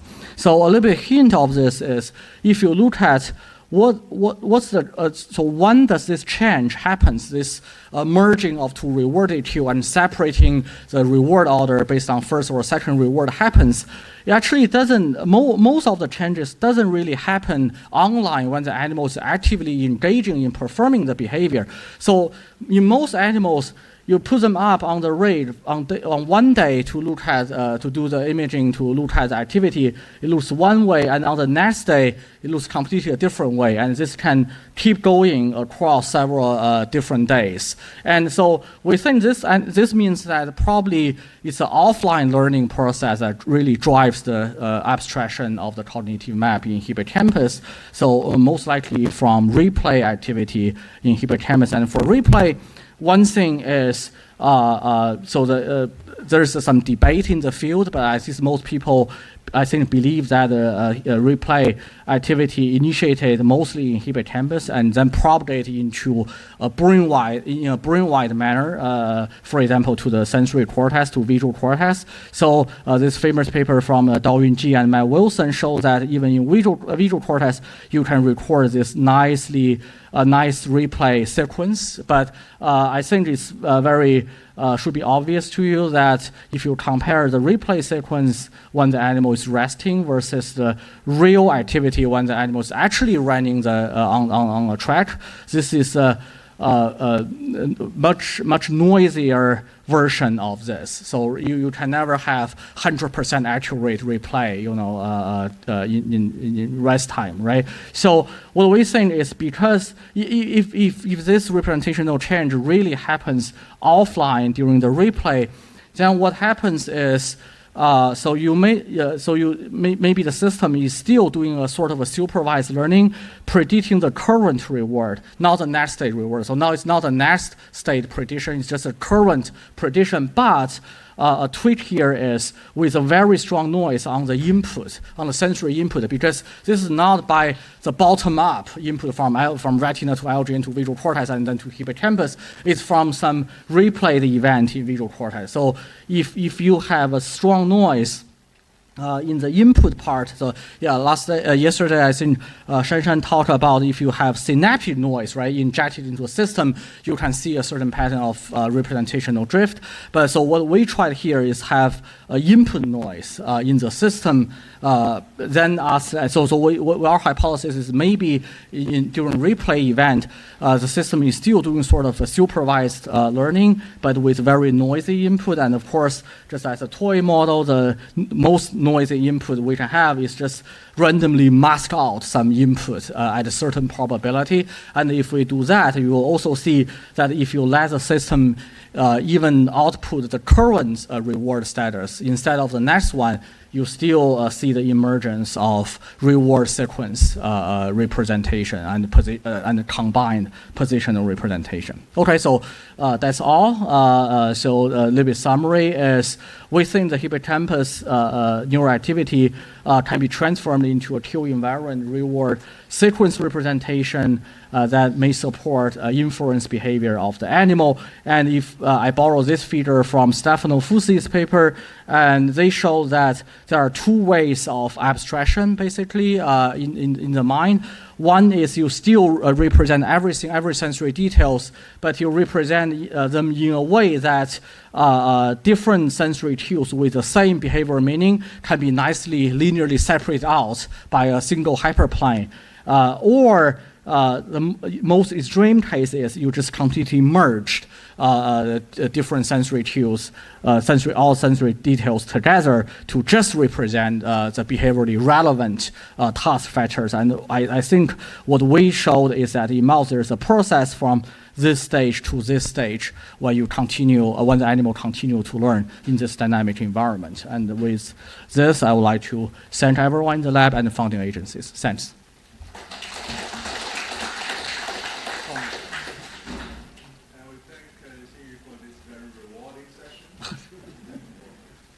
Okay, so let's take maybe 10 minutes break, then we'll have the live science.